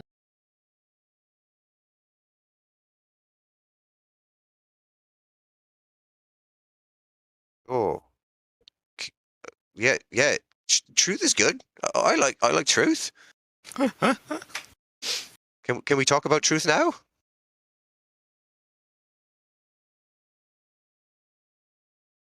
You will see it in time.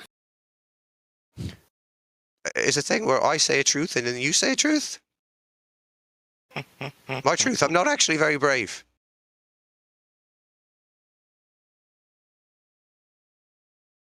It just stares at you, its eye glowing, and his lips form a humorless smile, pointed teeth. Well, I should say fanged teeth, not necessarily pointed, like fanged teeth.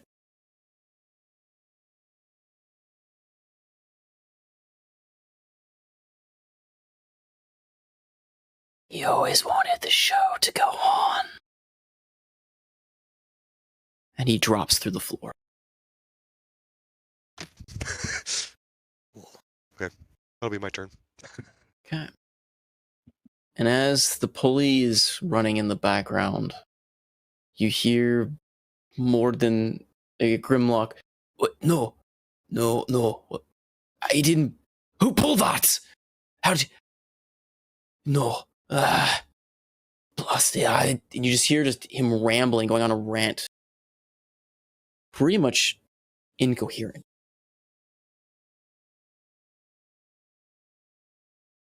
On stage.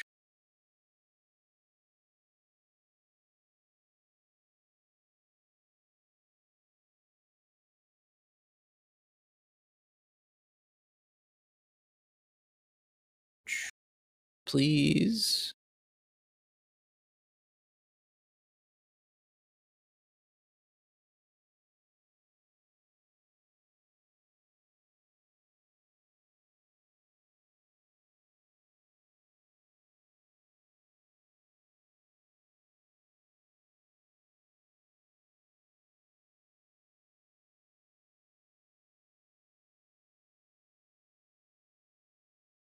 Pretty wild looking.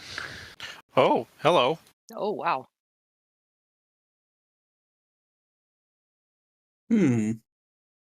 Oh. Well, I tried, guys. Sorry. You're all gonna die. Oh, no. What the fuck? I hope you guys have. Egg. I hope you I guys have tried. spell slots left because I ain't got shit. We're all gonna fucking die. Oh my. One breath weapon from this thing and we're probably all done. I mean, it's simple. We kill the child or something like that. Oh, that makes it simple, sure. That is just exactly what Absentos would say. You are proving our theories about you right now. Kill the child. Got it. Hold on. Wait a second. This is a circular. This is in front of the palace. This is the scene in front of the palace that has the circular courtyard. Yes. Oh, that's actually a good eye. Not that I'd know, because I don't know where my character is yet.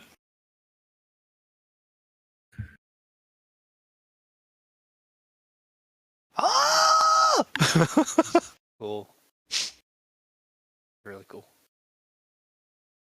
Oh, there. Oh.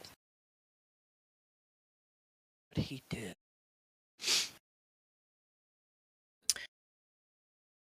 For those of you there,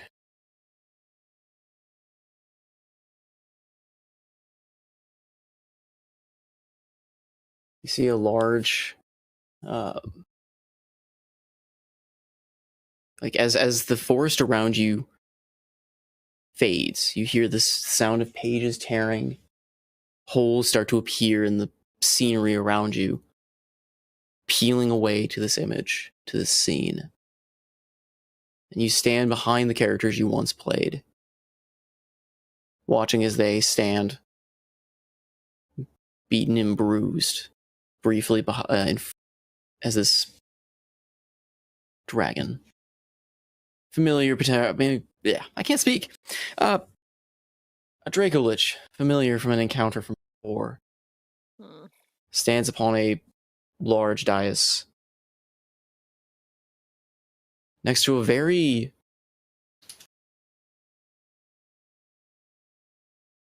different looking Shara. Oh.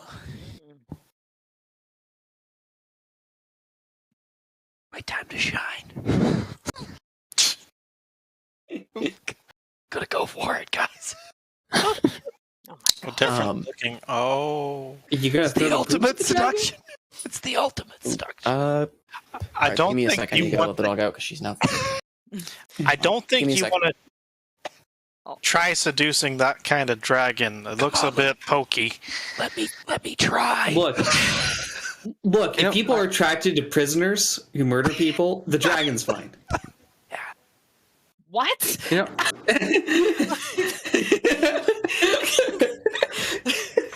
That's pretty dark. I'm not gonna lie. I'm okay though. I'm okay. Let's do this. That's why I picked the warlock. I feel a lot of nat 20s coming. I'm gonna do it. This is definitely one of those cases where you know, see the question on Reddit or whatever. It's like, my player rolled a nat 20 to seduce the XYZ, and like everybody that responds to him goes, the nat 20 doesn't mean he succeeds. It just means he did a really good job. He's still gonna die. Salty, you said Shara is the one up there standing next to That's- the Dracolich? She's by the dragon. Looks very different. Yeah. I zoomed her on the screen. Dark. so, I think it's gonna go.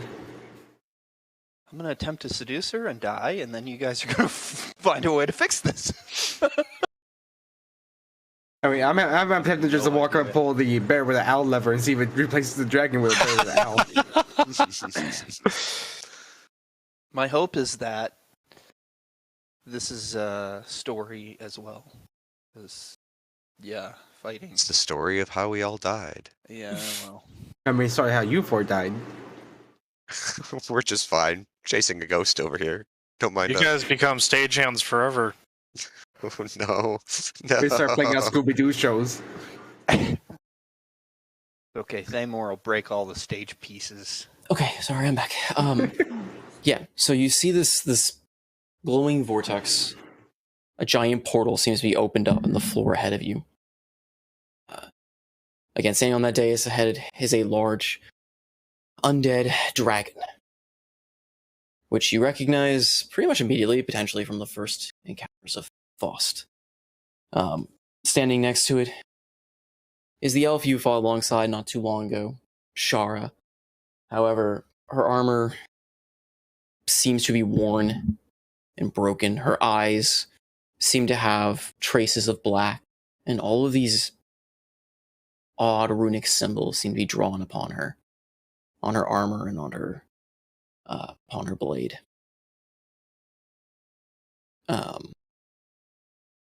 Ahead of you, the group seems beaten, beraggled, a bit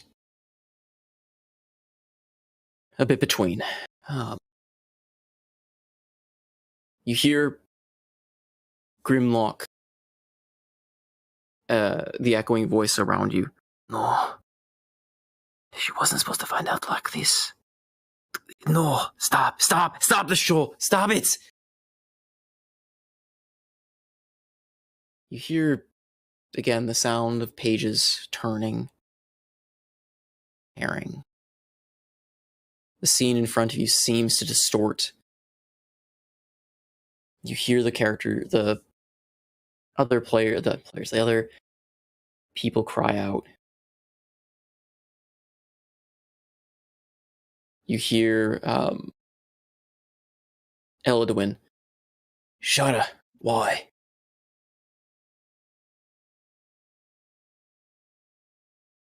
And you hear the voice of Faust. For too long have I watched mortals fall to greed, corruption, failures. We will defend this plane. We will defend them from themselves.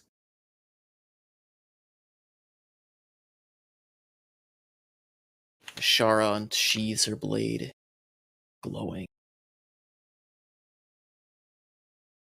Arestamor reaches out, crying out for Shara. And as the Draco Lich rears his head, you see Eladwin throw up his hand and start reciting a spell. The place around you seems to distort and bend.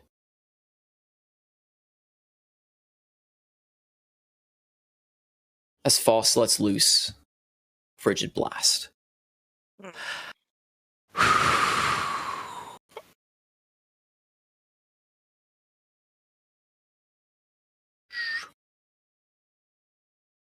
We're going to break turn order here a bit because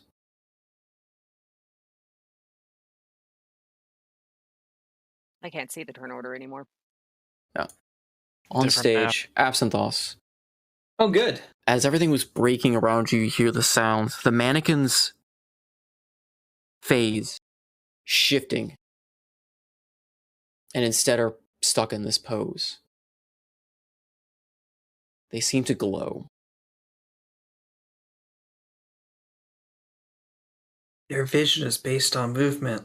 If I don't move, or if I move really fast. Roll me a perception. Oh, good.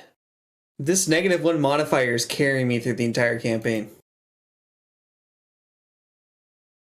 Say that now. I mean, Wow. well, even with a low roll, you can't miss necessarily some of the obvious bits. Actually, would you? Hold up. Would I? Probably. Let's be honest. Probably.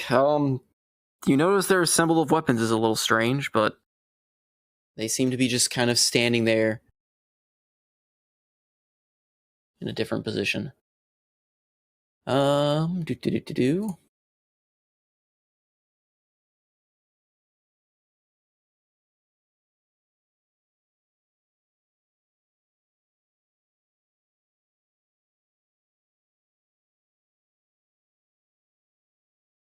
One sec. Yeah. Okay. Just go. For those of you in this other realm, as this breath of frigid air, or frigid air, the dragon's ice breath, starts sprawling across, heading towards you. Eladwin throws out his hands, again reciting that spell, and the entire place seems to stop.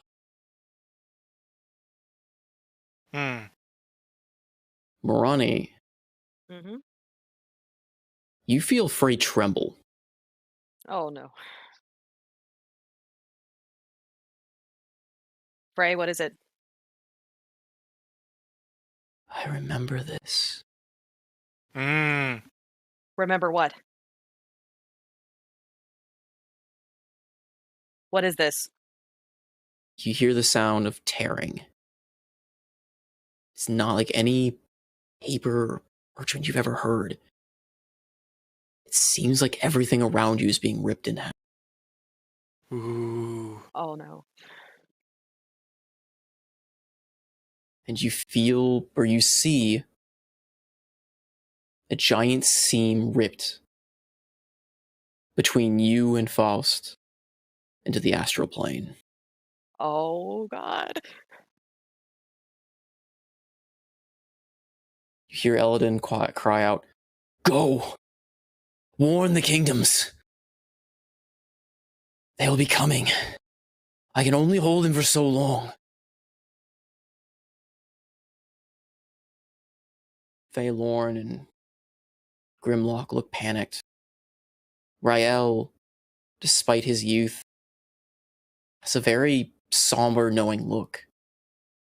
Restimore, however,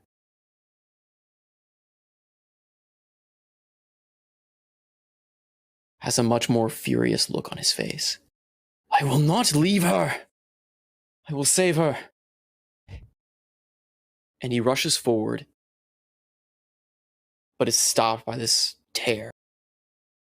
You fool! Go now! You see Faye Lauren, as he's trying to reach forward, trying to push through this rift that Elduin has created, you see Faye Lauren grab Aristamore by the back of his collar, of his robe, and forcefully just throw him to the ground and drag him. Don't let both of their sacrifices be in vain.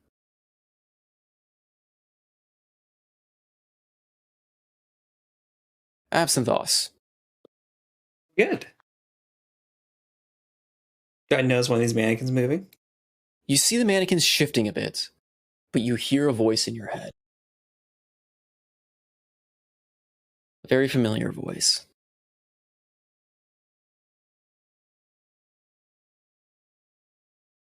Make a wish, Arestamore. Perhaps we will answer you instead. Do you want to save her?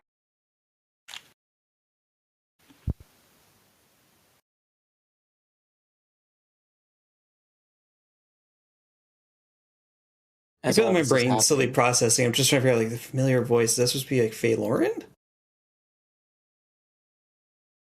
No, it's a voice that reached out to you before. Or a voice that told you once how to wish. Mm.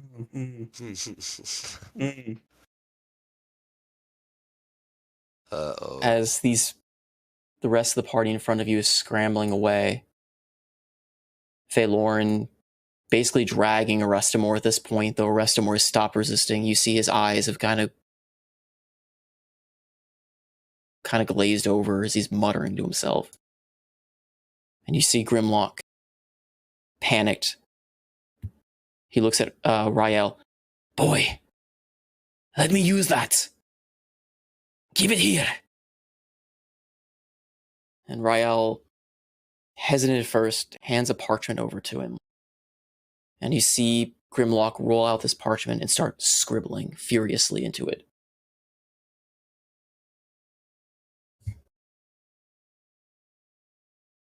As he mutters, as Arestamore mutters, as Elwyn casts his spell, it all goes quiet.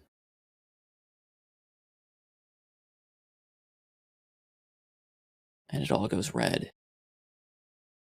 It all goes dark.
The lights come back on the stage. Very quiet. Grimlock stands at the center, his eyes downcast.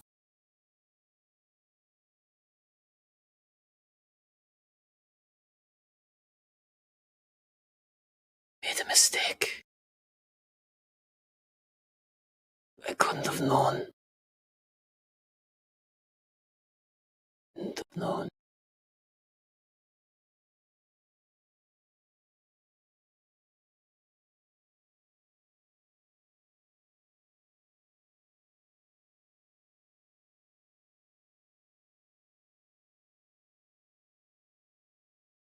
To correct it.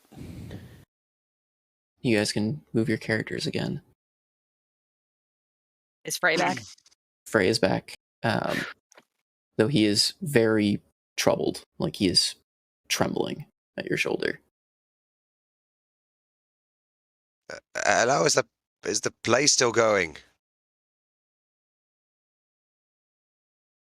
Can we hear? I'm pretty sure we messed that up.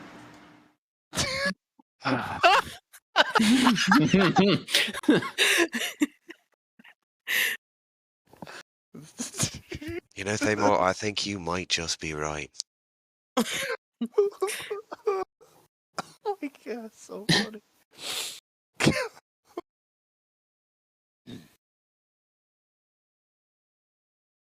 Grimlock, can we get on with the business of trying?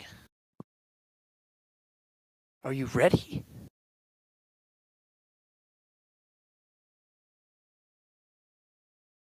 Trying to do what? Trying to fix it. There's nothing to fix, lad. The world is broken because of me. Because of that day. You weren't supposed to see it. She wasn't supposed to see it. So you're just gonna sit here for another 300 years? We have to do something. Why? Free to move out the country.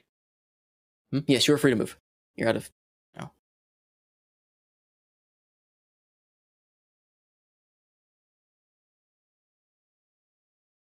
Because that's why we're here.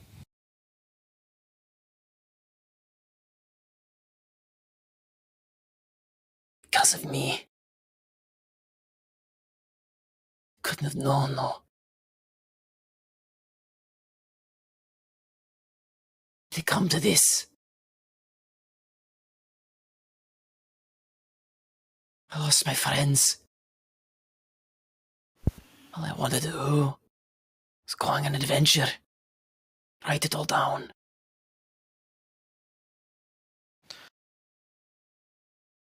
And you still can.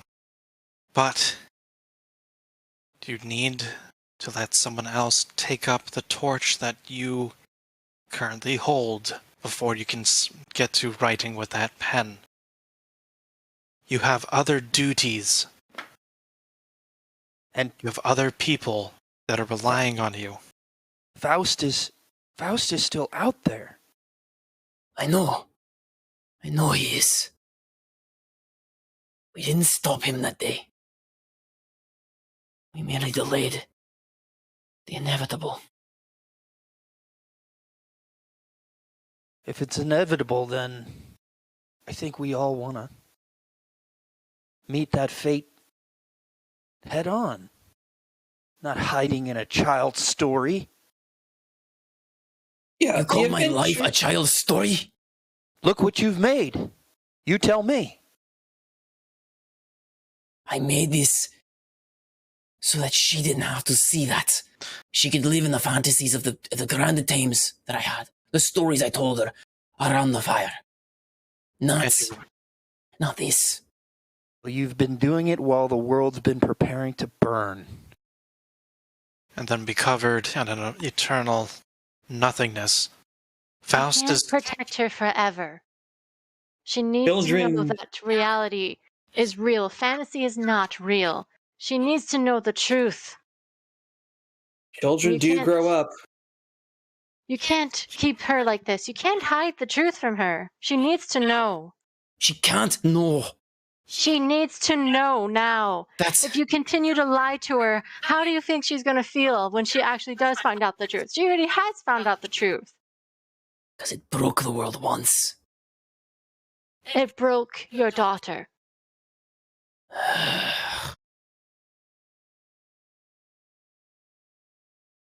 We can always fix the world. It's not. It's not. It doesn't matter She's how not. long it will take. No, She's you not cannot daughter. hide it. Daughter. He's broken. She. Regardless of how you feel about your child, each of the planes is represented except for that of Earth. Andros You- jumped off the stage like a pleb. Oh, he's sitting on the edge. Sorry. Oh, okay. You are the only representative of Earth. The Lord of Earth is holding up your city and your people, who are slowly turning to stone themselves while their king fancies himself Under the girl.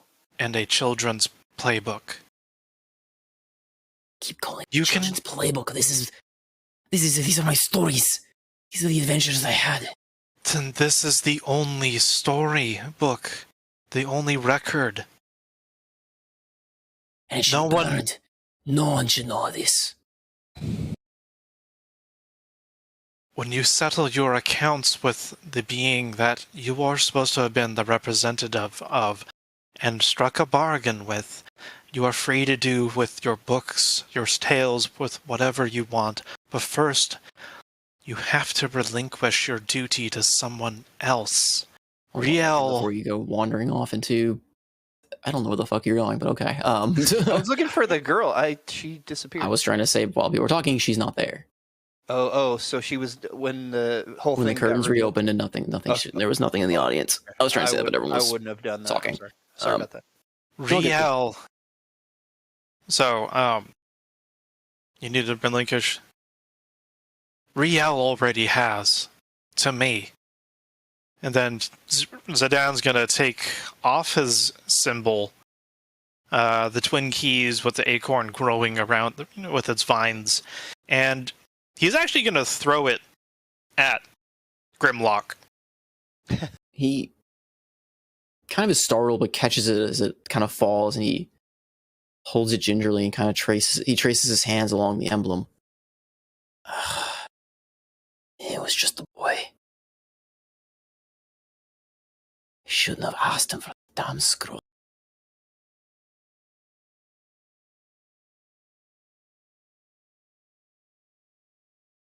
Don't.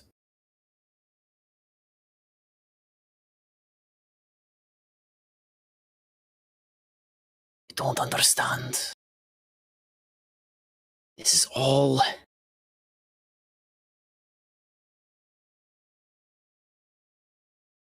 That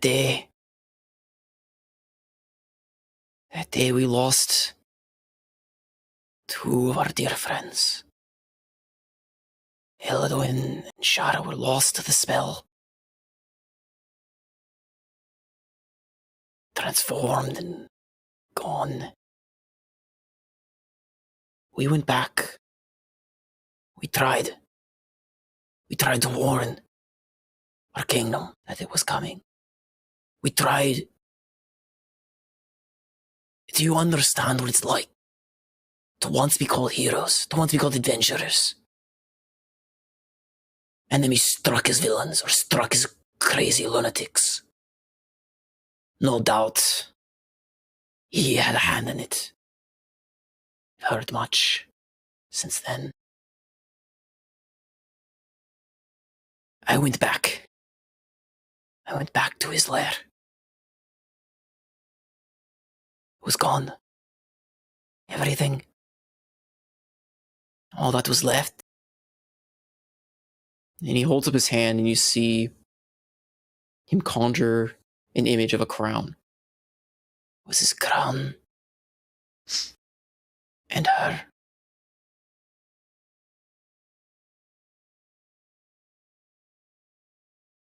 Do we recognize the crown? Andros sure as hell does. Yup. Eladwin's crown. Yep.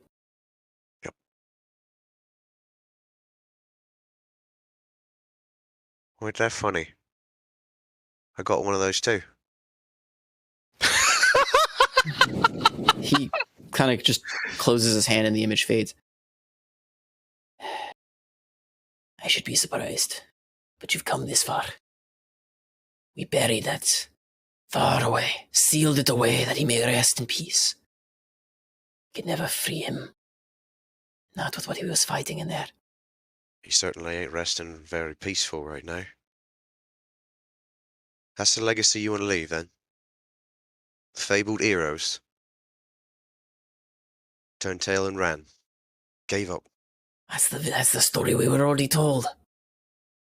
We tried to fix things and it all broke. We did the right things and we still failed. No, Can't. you left enough of a trail for others to pick up the pieces and try and put them back together again. We've already met Phaelorn. Riel, well, this was eye-opening for me, at least, being his student. We even met and put down Arestamore. The story's not over. Not by a long shot. There's still hope in all this. Faust is also still stuck on an island. Where is your daughter? She's sealed away. Run. She can't. She's not. She's not normal. Found her there. We took her in. Didn't know what else to do. She acted normal. Lost girl. Till she went back to that spot.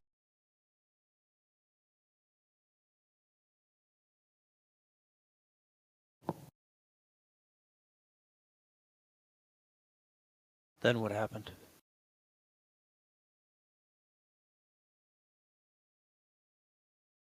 He found his way back.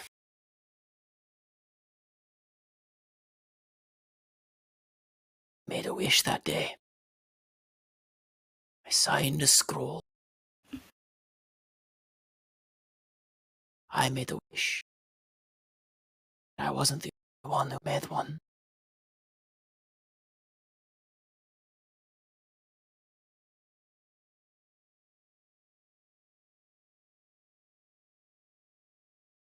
He's saying all this, this theater around you starts to crack. You see it seeing fissures slowly start to break and form in the stage around you as the stonework seems to collapse.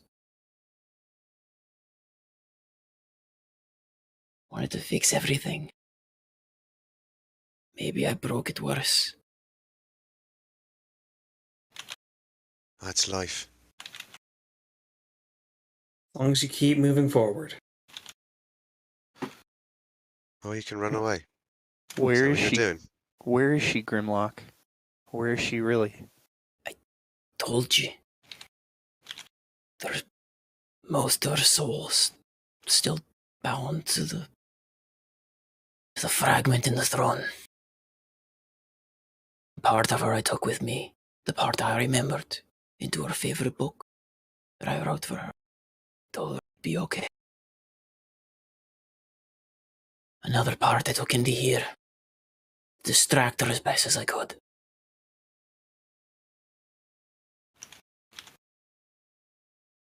Don't know what'll happen when the crown is put back together. Maybe that's the way forward. Maybe that's the way the world will end. What do you think she is?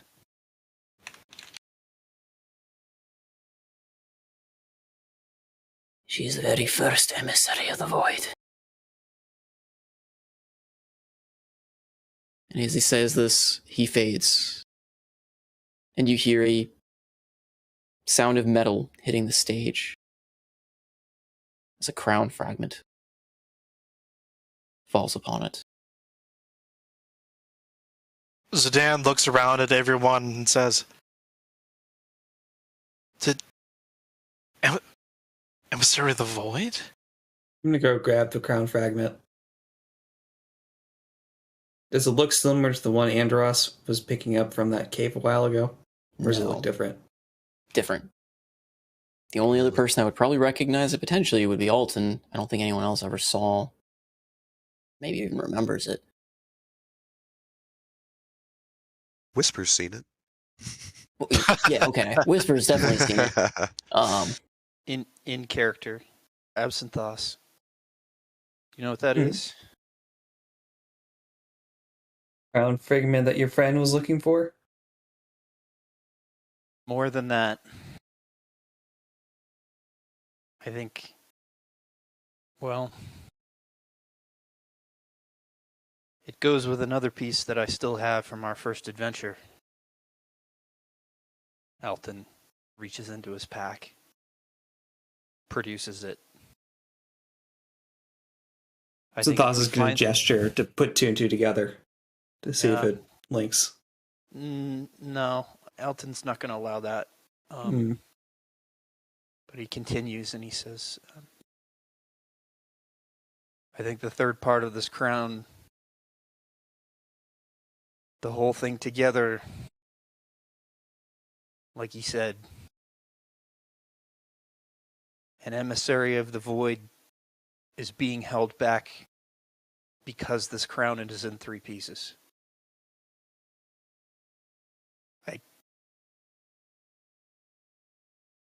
So the three pieces come together, then the emissary comes back? Or because these crown isn't three pieces, there's an emissary out there? I think it's the first.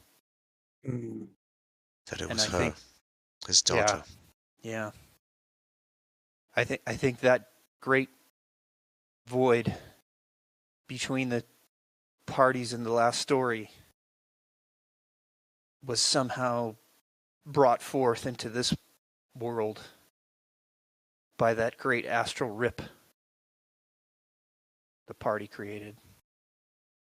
And they broke the floodgate, essentially. Somehow it was tied to this crown. And that girl. I don't know how the girl got there, but I'm pretty sure that if we bring those crown pieces to people that... And he looks at Alton and he's just got this really stern look. Or looks at Absinthos, he's got this really stern look and he's like... People that worship the void would... I can't even imagine the horror of letting that loose. I mean, that's essentially what's happening to Dunmorok if the Earthen Elemental hadn't been called. Seems like it was the destruction of that city. You have to remember, Elton, we already have faced the void, especially on the sea. It's already breaking through. True. An emissary can be, well, reasoned with, potentially, though. It doesn't... anything like the void itself, I'm not sure any reason positive or negative would impact it. It would be like trying to convince the ocean to stop. I'm glad to hear you say that. It's encouraging. I was afraid that you might hold some fascination with letting that kind of chaos out of the bottle, as it were, or out of the ground. Andros. Yo. Aren't you able to ask the ocean to stop, even if for a little bit? Fuck no. My point stands. And my point is that there's a nation without a king, and the balance of the material plane is not correct because Grunbar, or the thing that is in place of Dunmorok's king, if anything, there's just no way, no decision in this that we all win. Well, let's take this one step at a time. Yeah, who's that?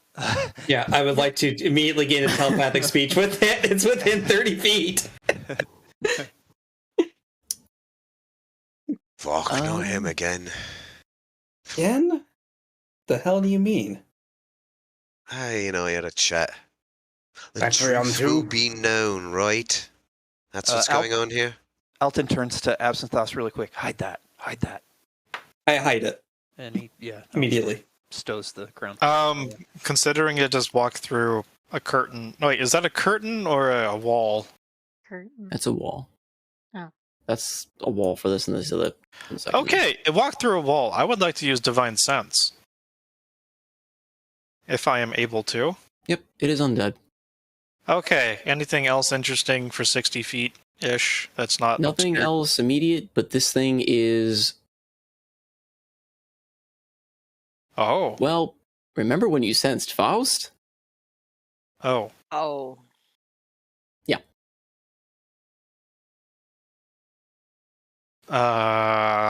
Zidane... Are his robes something we've seen before? Or is this someone we've not For seen? those that were in the play, it's a very tattered rendition of the robes worn by Eladwin. Okay. Oh, shit. Andros. Everyone. Andros, What? back the fuck up. Stand back. It's Why? that's the same. That's the same as Faust. Yeah, this thing right here in my bag. Yeah? No, I am not that one, but I am. I am the nightmare, the memory that haunts Grimlock in this place. Fury? It seems we are not allies. Are we enemies? What do you want? You seem hell-bent on breaking whatever stories are. I merely wish to put the story back into action. Too long has it been closed. Too long has the story stagnated. Back away. Can I grab? I kind of want to grab Andros. You can kind of grab him, but Andros can fight back or not budge. Andros. He's staying put. I mean, you're probably stronger than him, but Yeah, I'll try and drag him away. I don't know what the... Fuck, Alton, what? That's the bad guy. I really don't care, because right now he seems to want to end the stories. That's how you get out of these fucking books. You remember the first one? We ended the fucking story. He wants to end the story by killing everything. We want it to end a little differently than that. Please come with me. If he wants to kill us, why didn't he do it now? This book does not end with your deaths.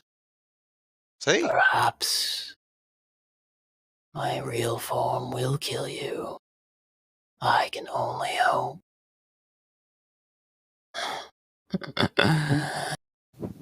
We're just giving him information. Oh. And I do telepathic speech and ask him, how does he envision the story to be ended? I have no envisions. He's saying this out loud. Like he's talking to himself, but he's going to speak out loud. Yeah. I only exist as this in the book. A haunting memory, a nightmare, premonition of that poor fool Grimlock. He broke everything. He left us to die.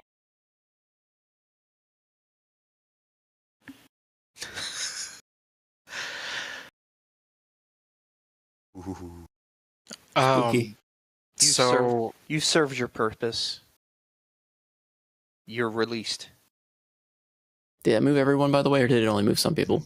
Only move the bad guy. I mean, I can see the new map. I cannot. Yeah, Oh! I need to put you guys Oh. back into players. Oh. Into players. On to playing. It's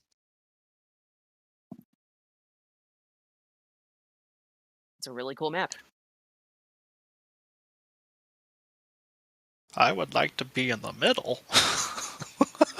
Just throwing you guys around. Okay, there we go.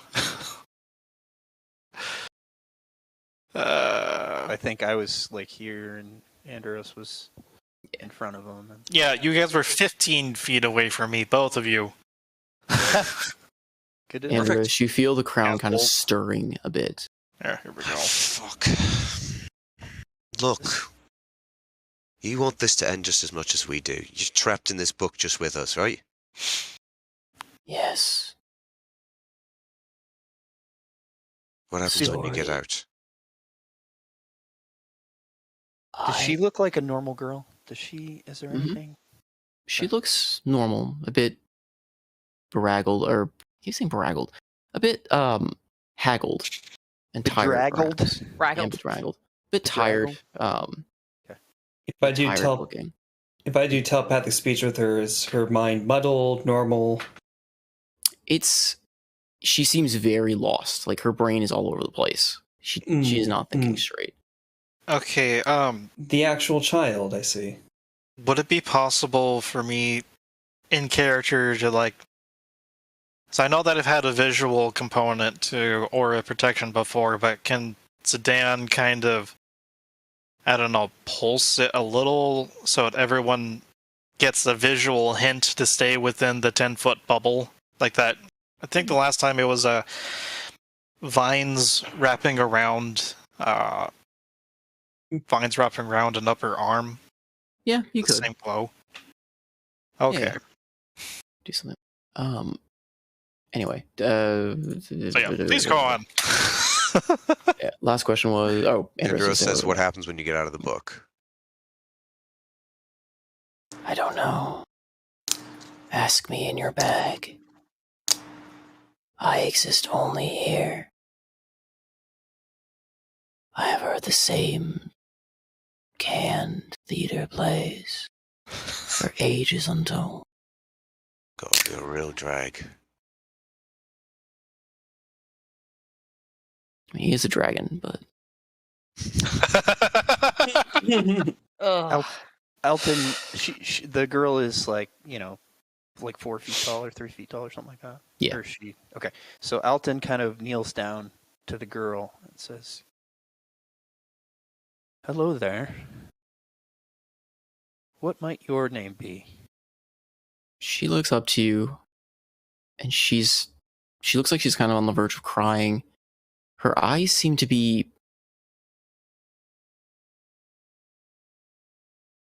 her irises are black. I don't know. I woke up here, and I was alone, and then a nice dwarf found me.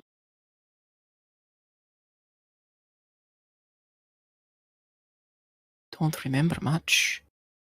I remember things being very cold, dark. Things whispering to me. But I don't know. Elton points to this thing with obvious disgust and says, "Do you know who that is?" I think he was my brother.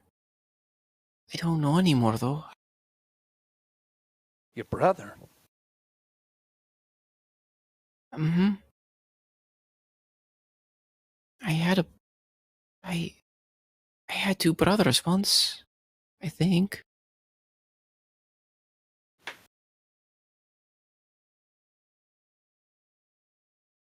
Would you like to leave this place? I'm gonna wait for my dad. He takes nice care of me and tells me good stories. I can take you to see him. Oh, you know Like him? that? I think we do. Is it all right, brother?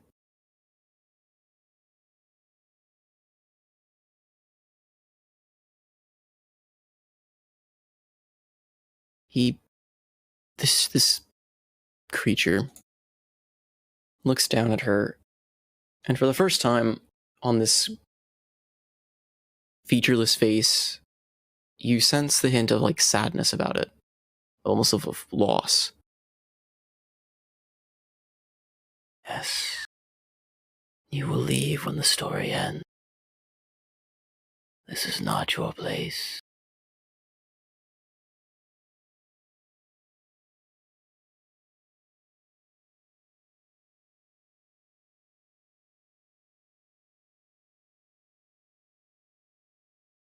So tell me, as he kind of like looks over all of you, how do you think this story ends?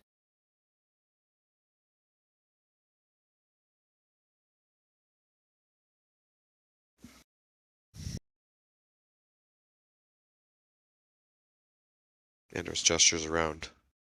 This story? This place?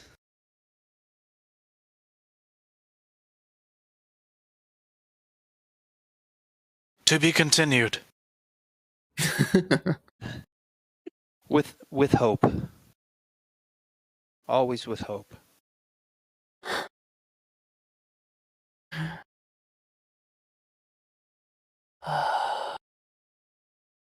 So naive.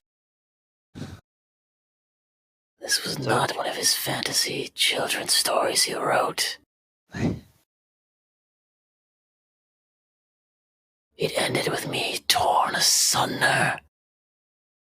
I ripped a hole in reality to save the ones I cared about. We still lost. We lost Shara. Was lost. My brother was lost. My friend.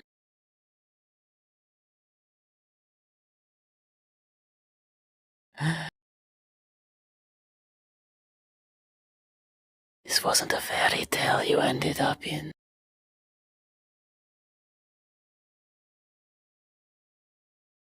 Tragedy.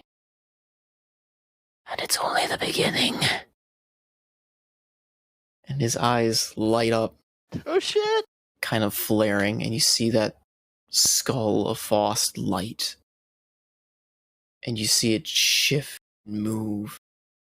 And you see Olared looks very terrified of it.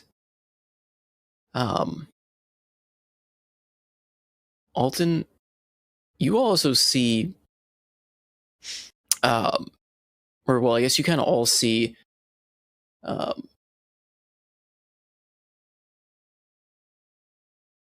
grab this, hold on.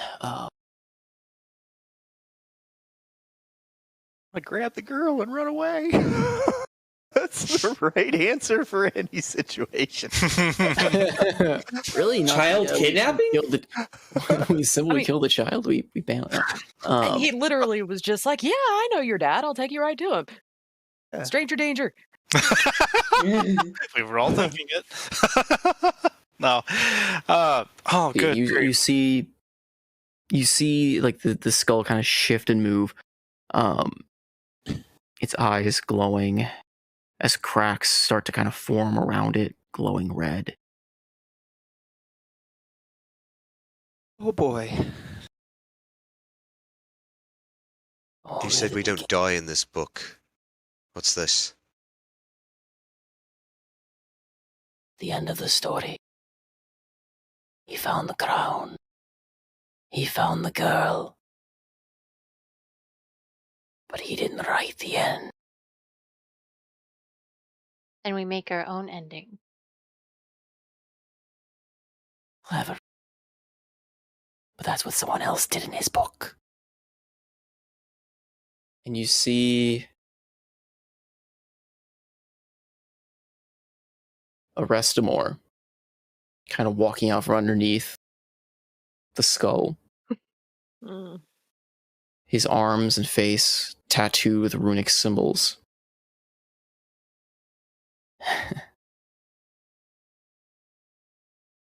Where did he go?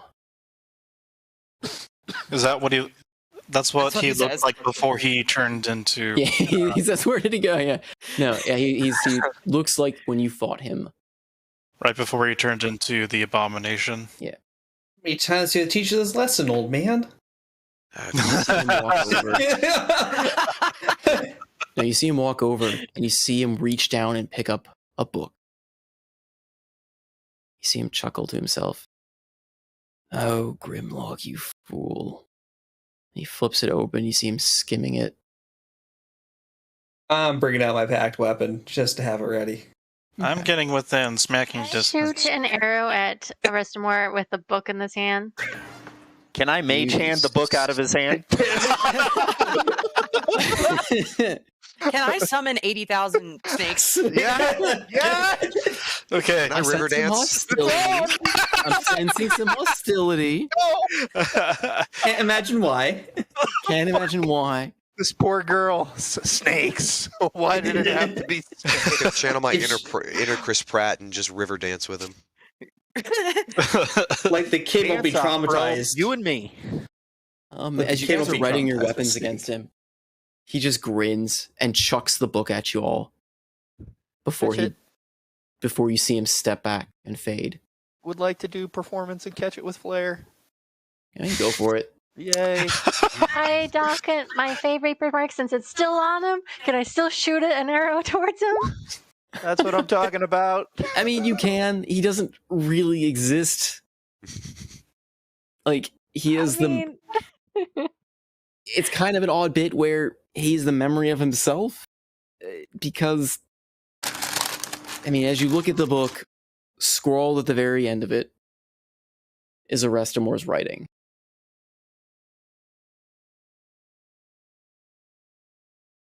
Okay. Wished I could save her. And I will. No matter what.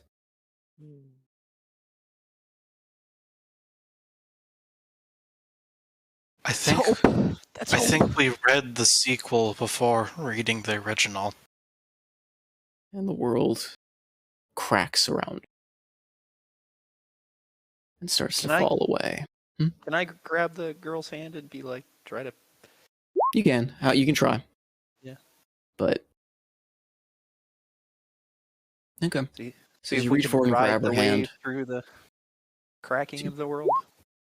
So you reach forward and grab her hand, trying to pull her towards you as everything seems to break and fall.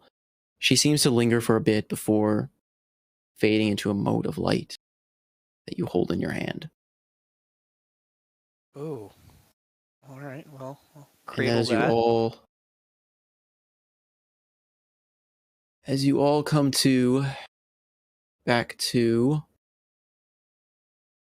my wonderfully, from cool maps to my wonderfully drawn. Our imagination is more This powerful. Is the best one. This feels normal though. This feels like home now. Yeah. As you're back here, Alton, you are grabbing the statue's hand. Okay. Is everyone here? Evan, Absinthe, Marani, I think so. Andros, Like it. Claymore, Alton, Frey, and Shinari, and Barnacle. Are they still here?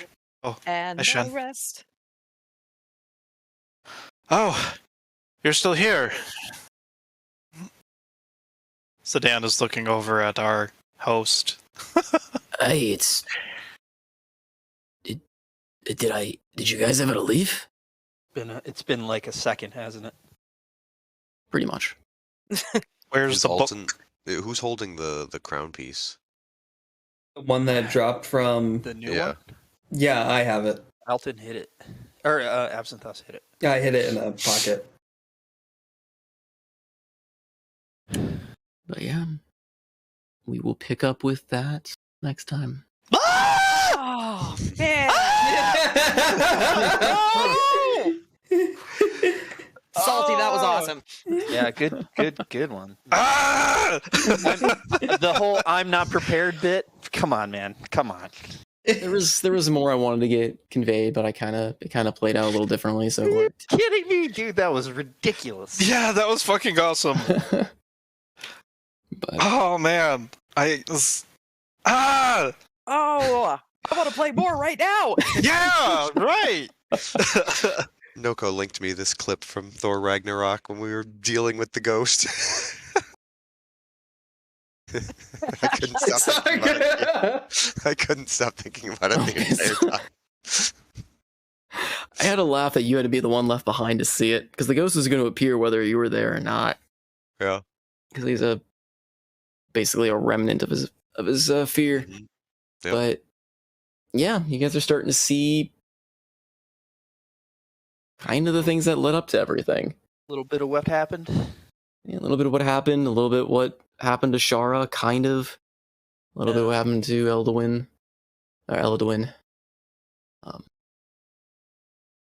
Grimlock. Jeez. Rio's old as balls. Yeah. That he is.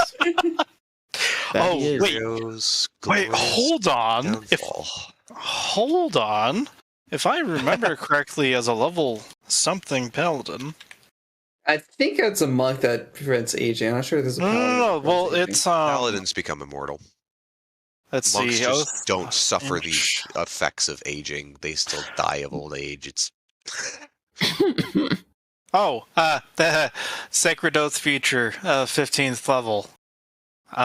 You suffer none of the drawbacks of old age and can't be aged magically. Mm. While you may live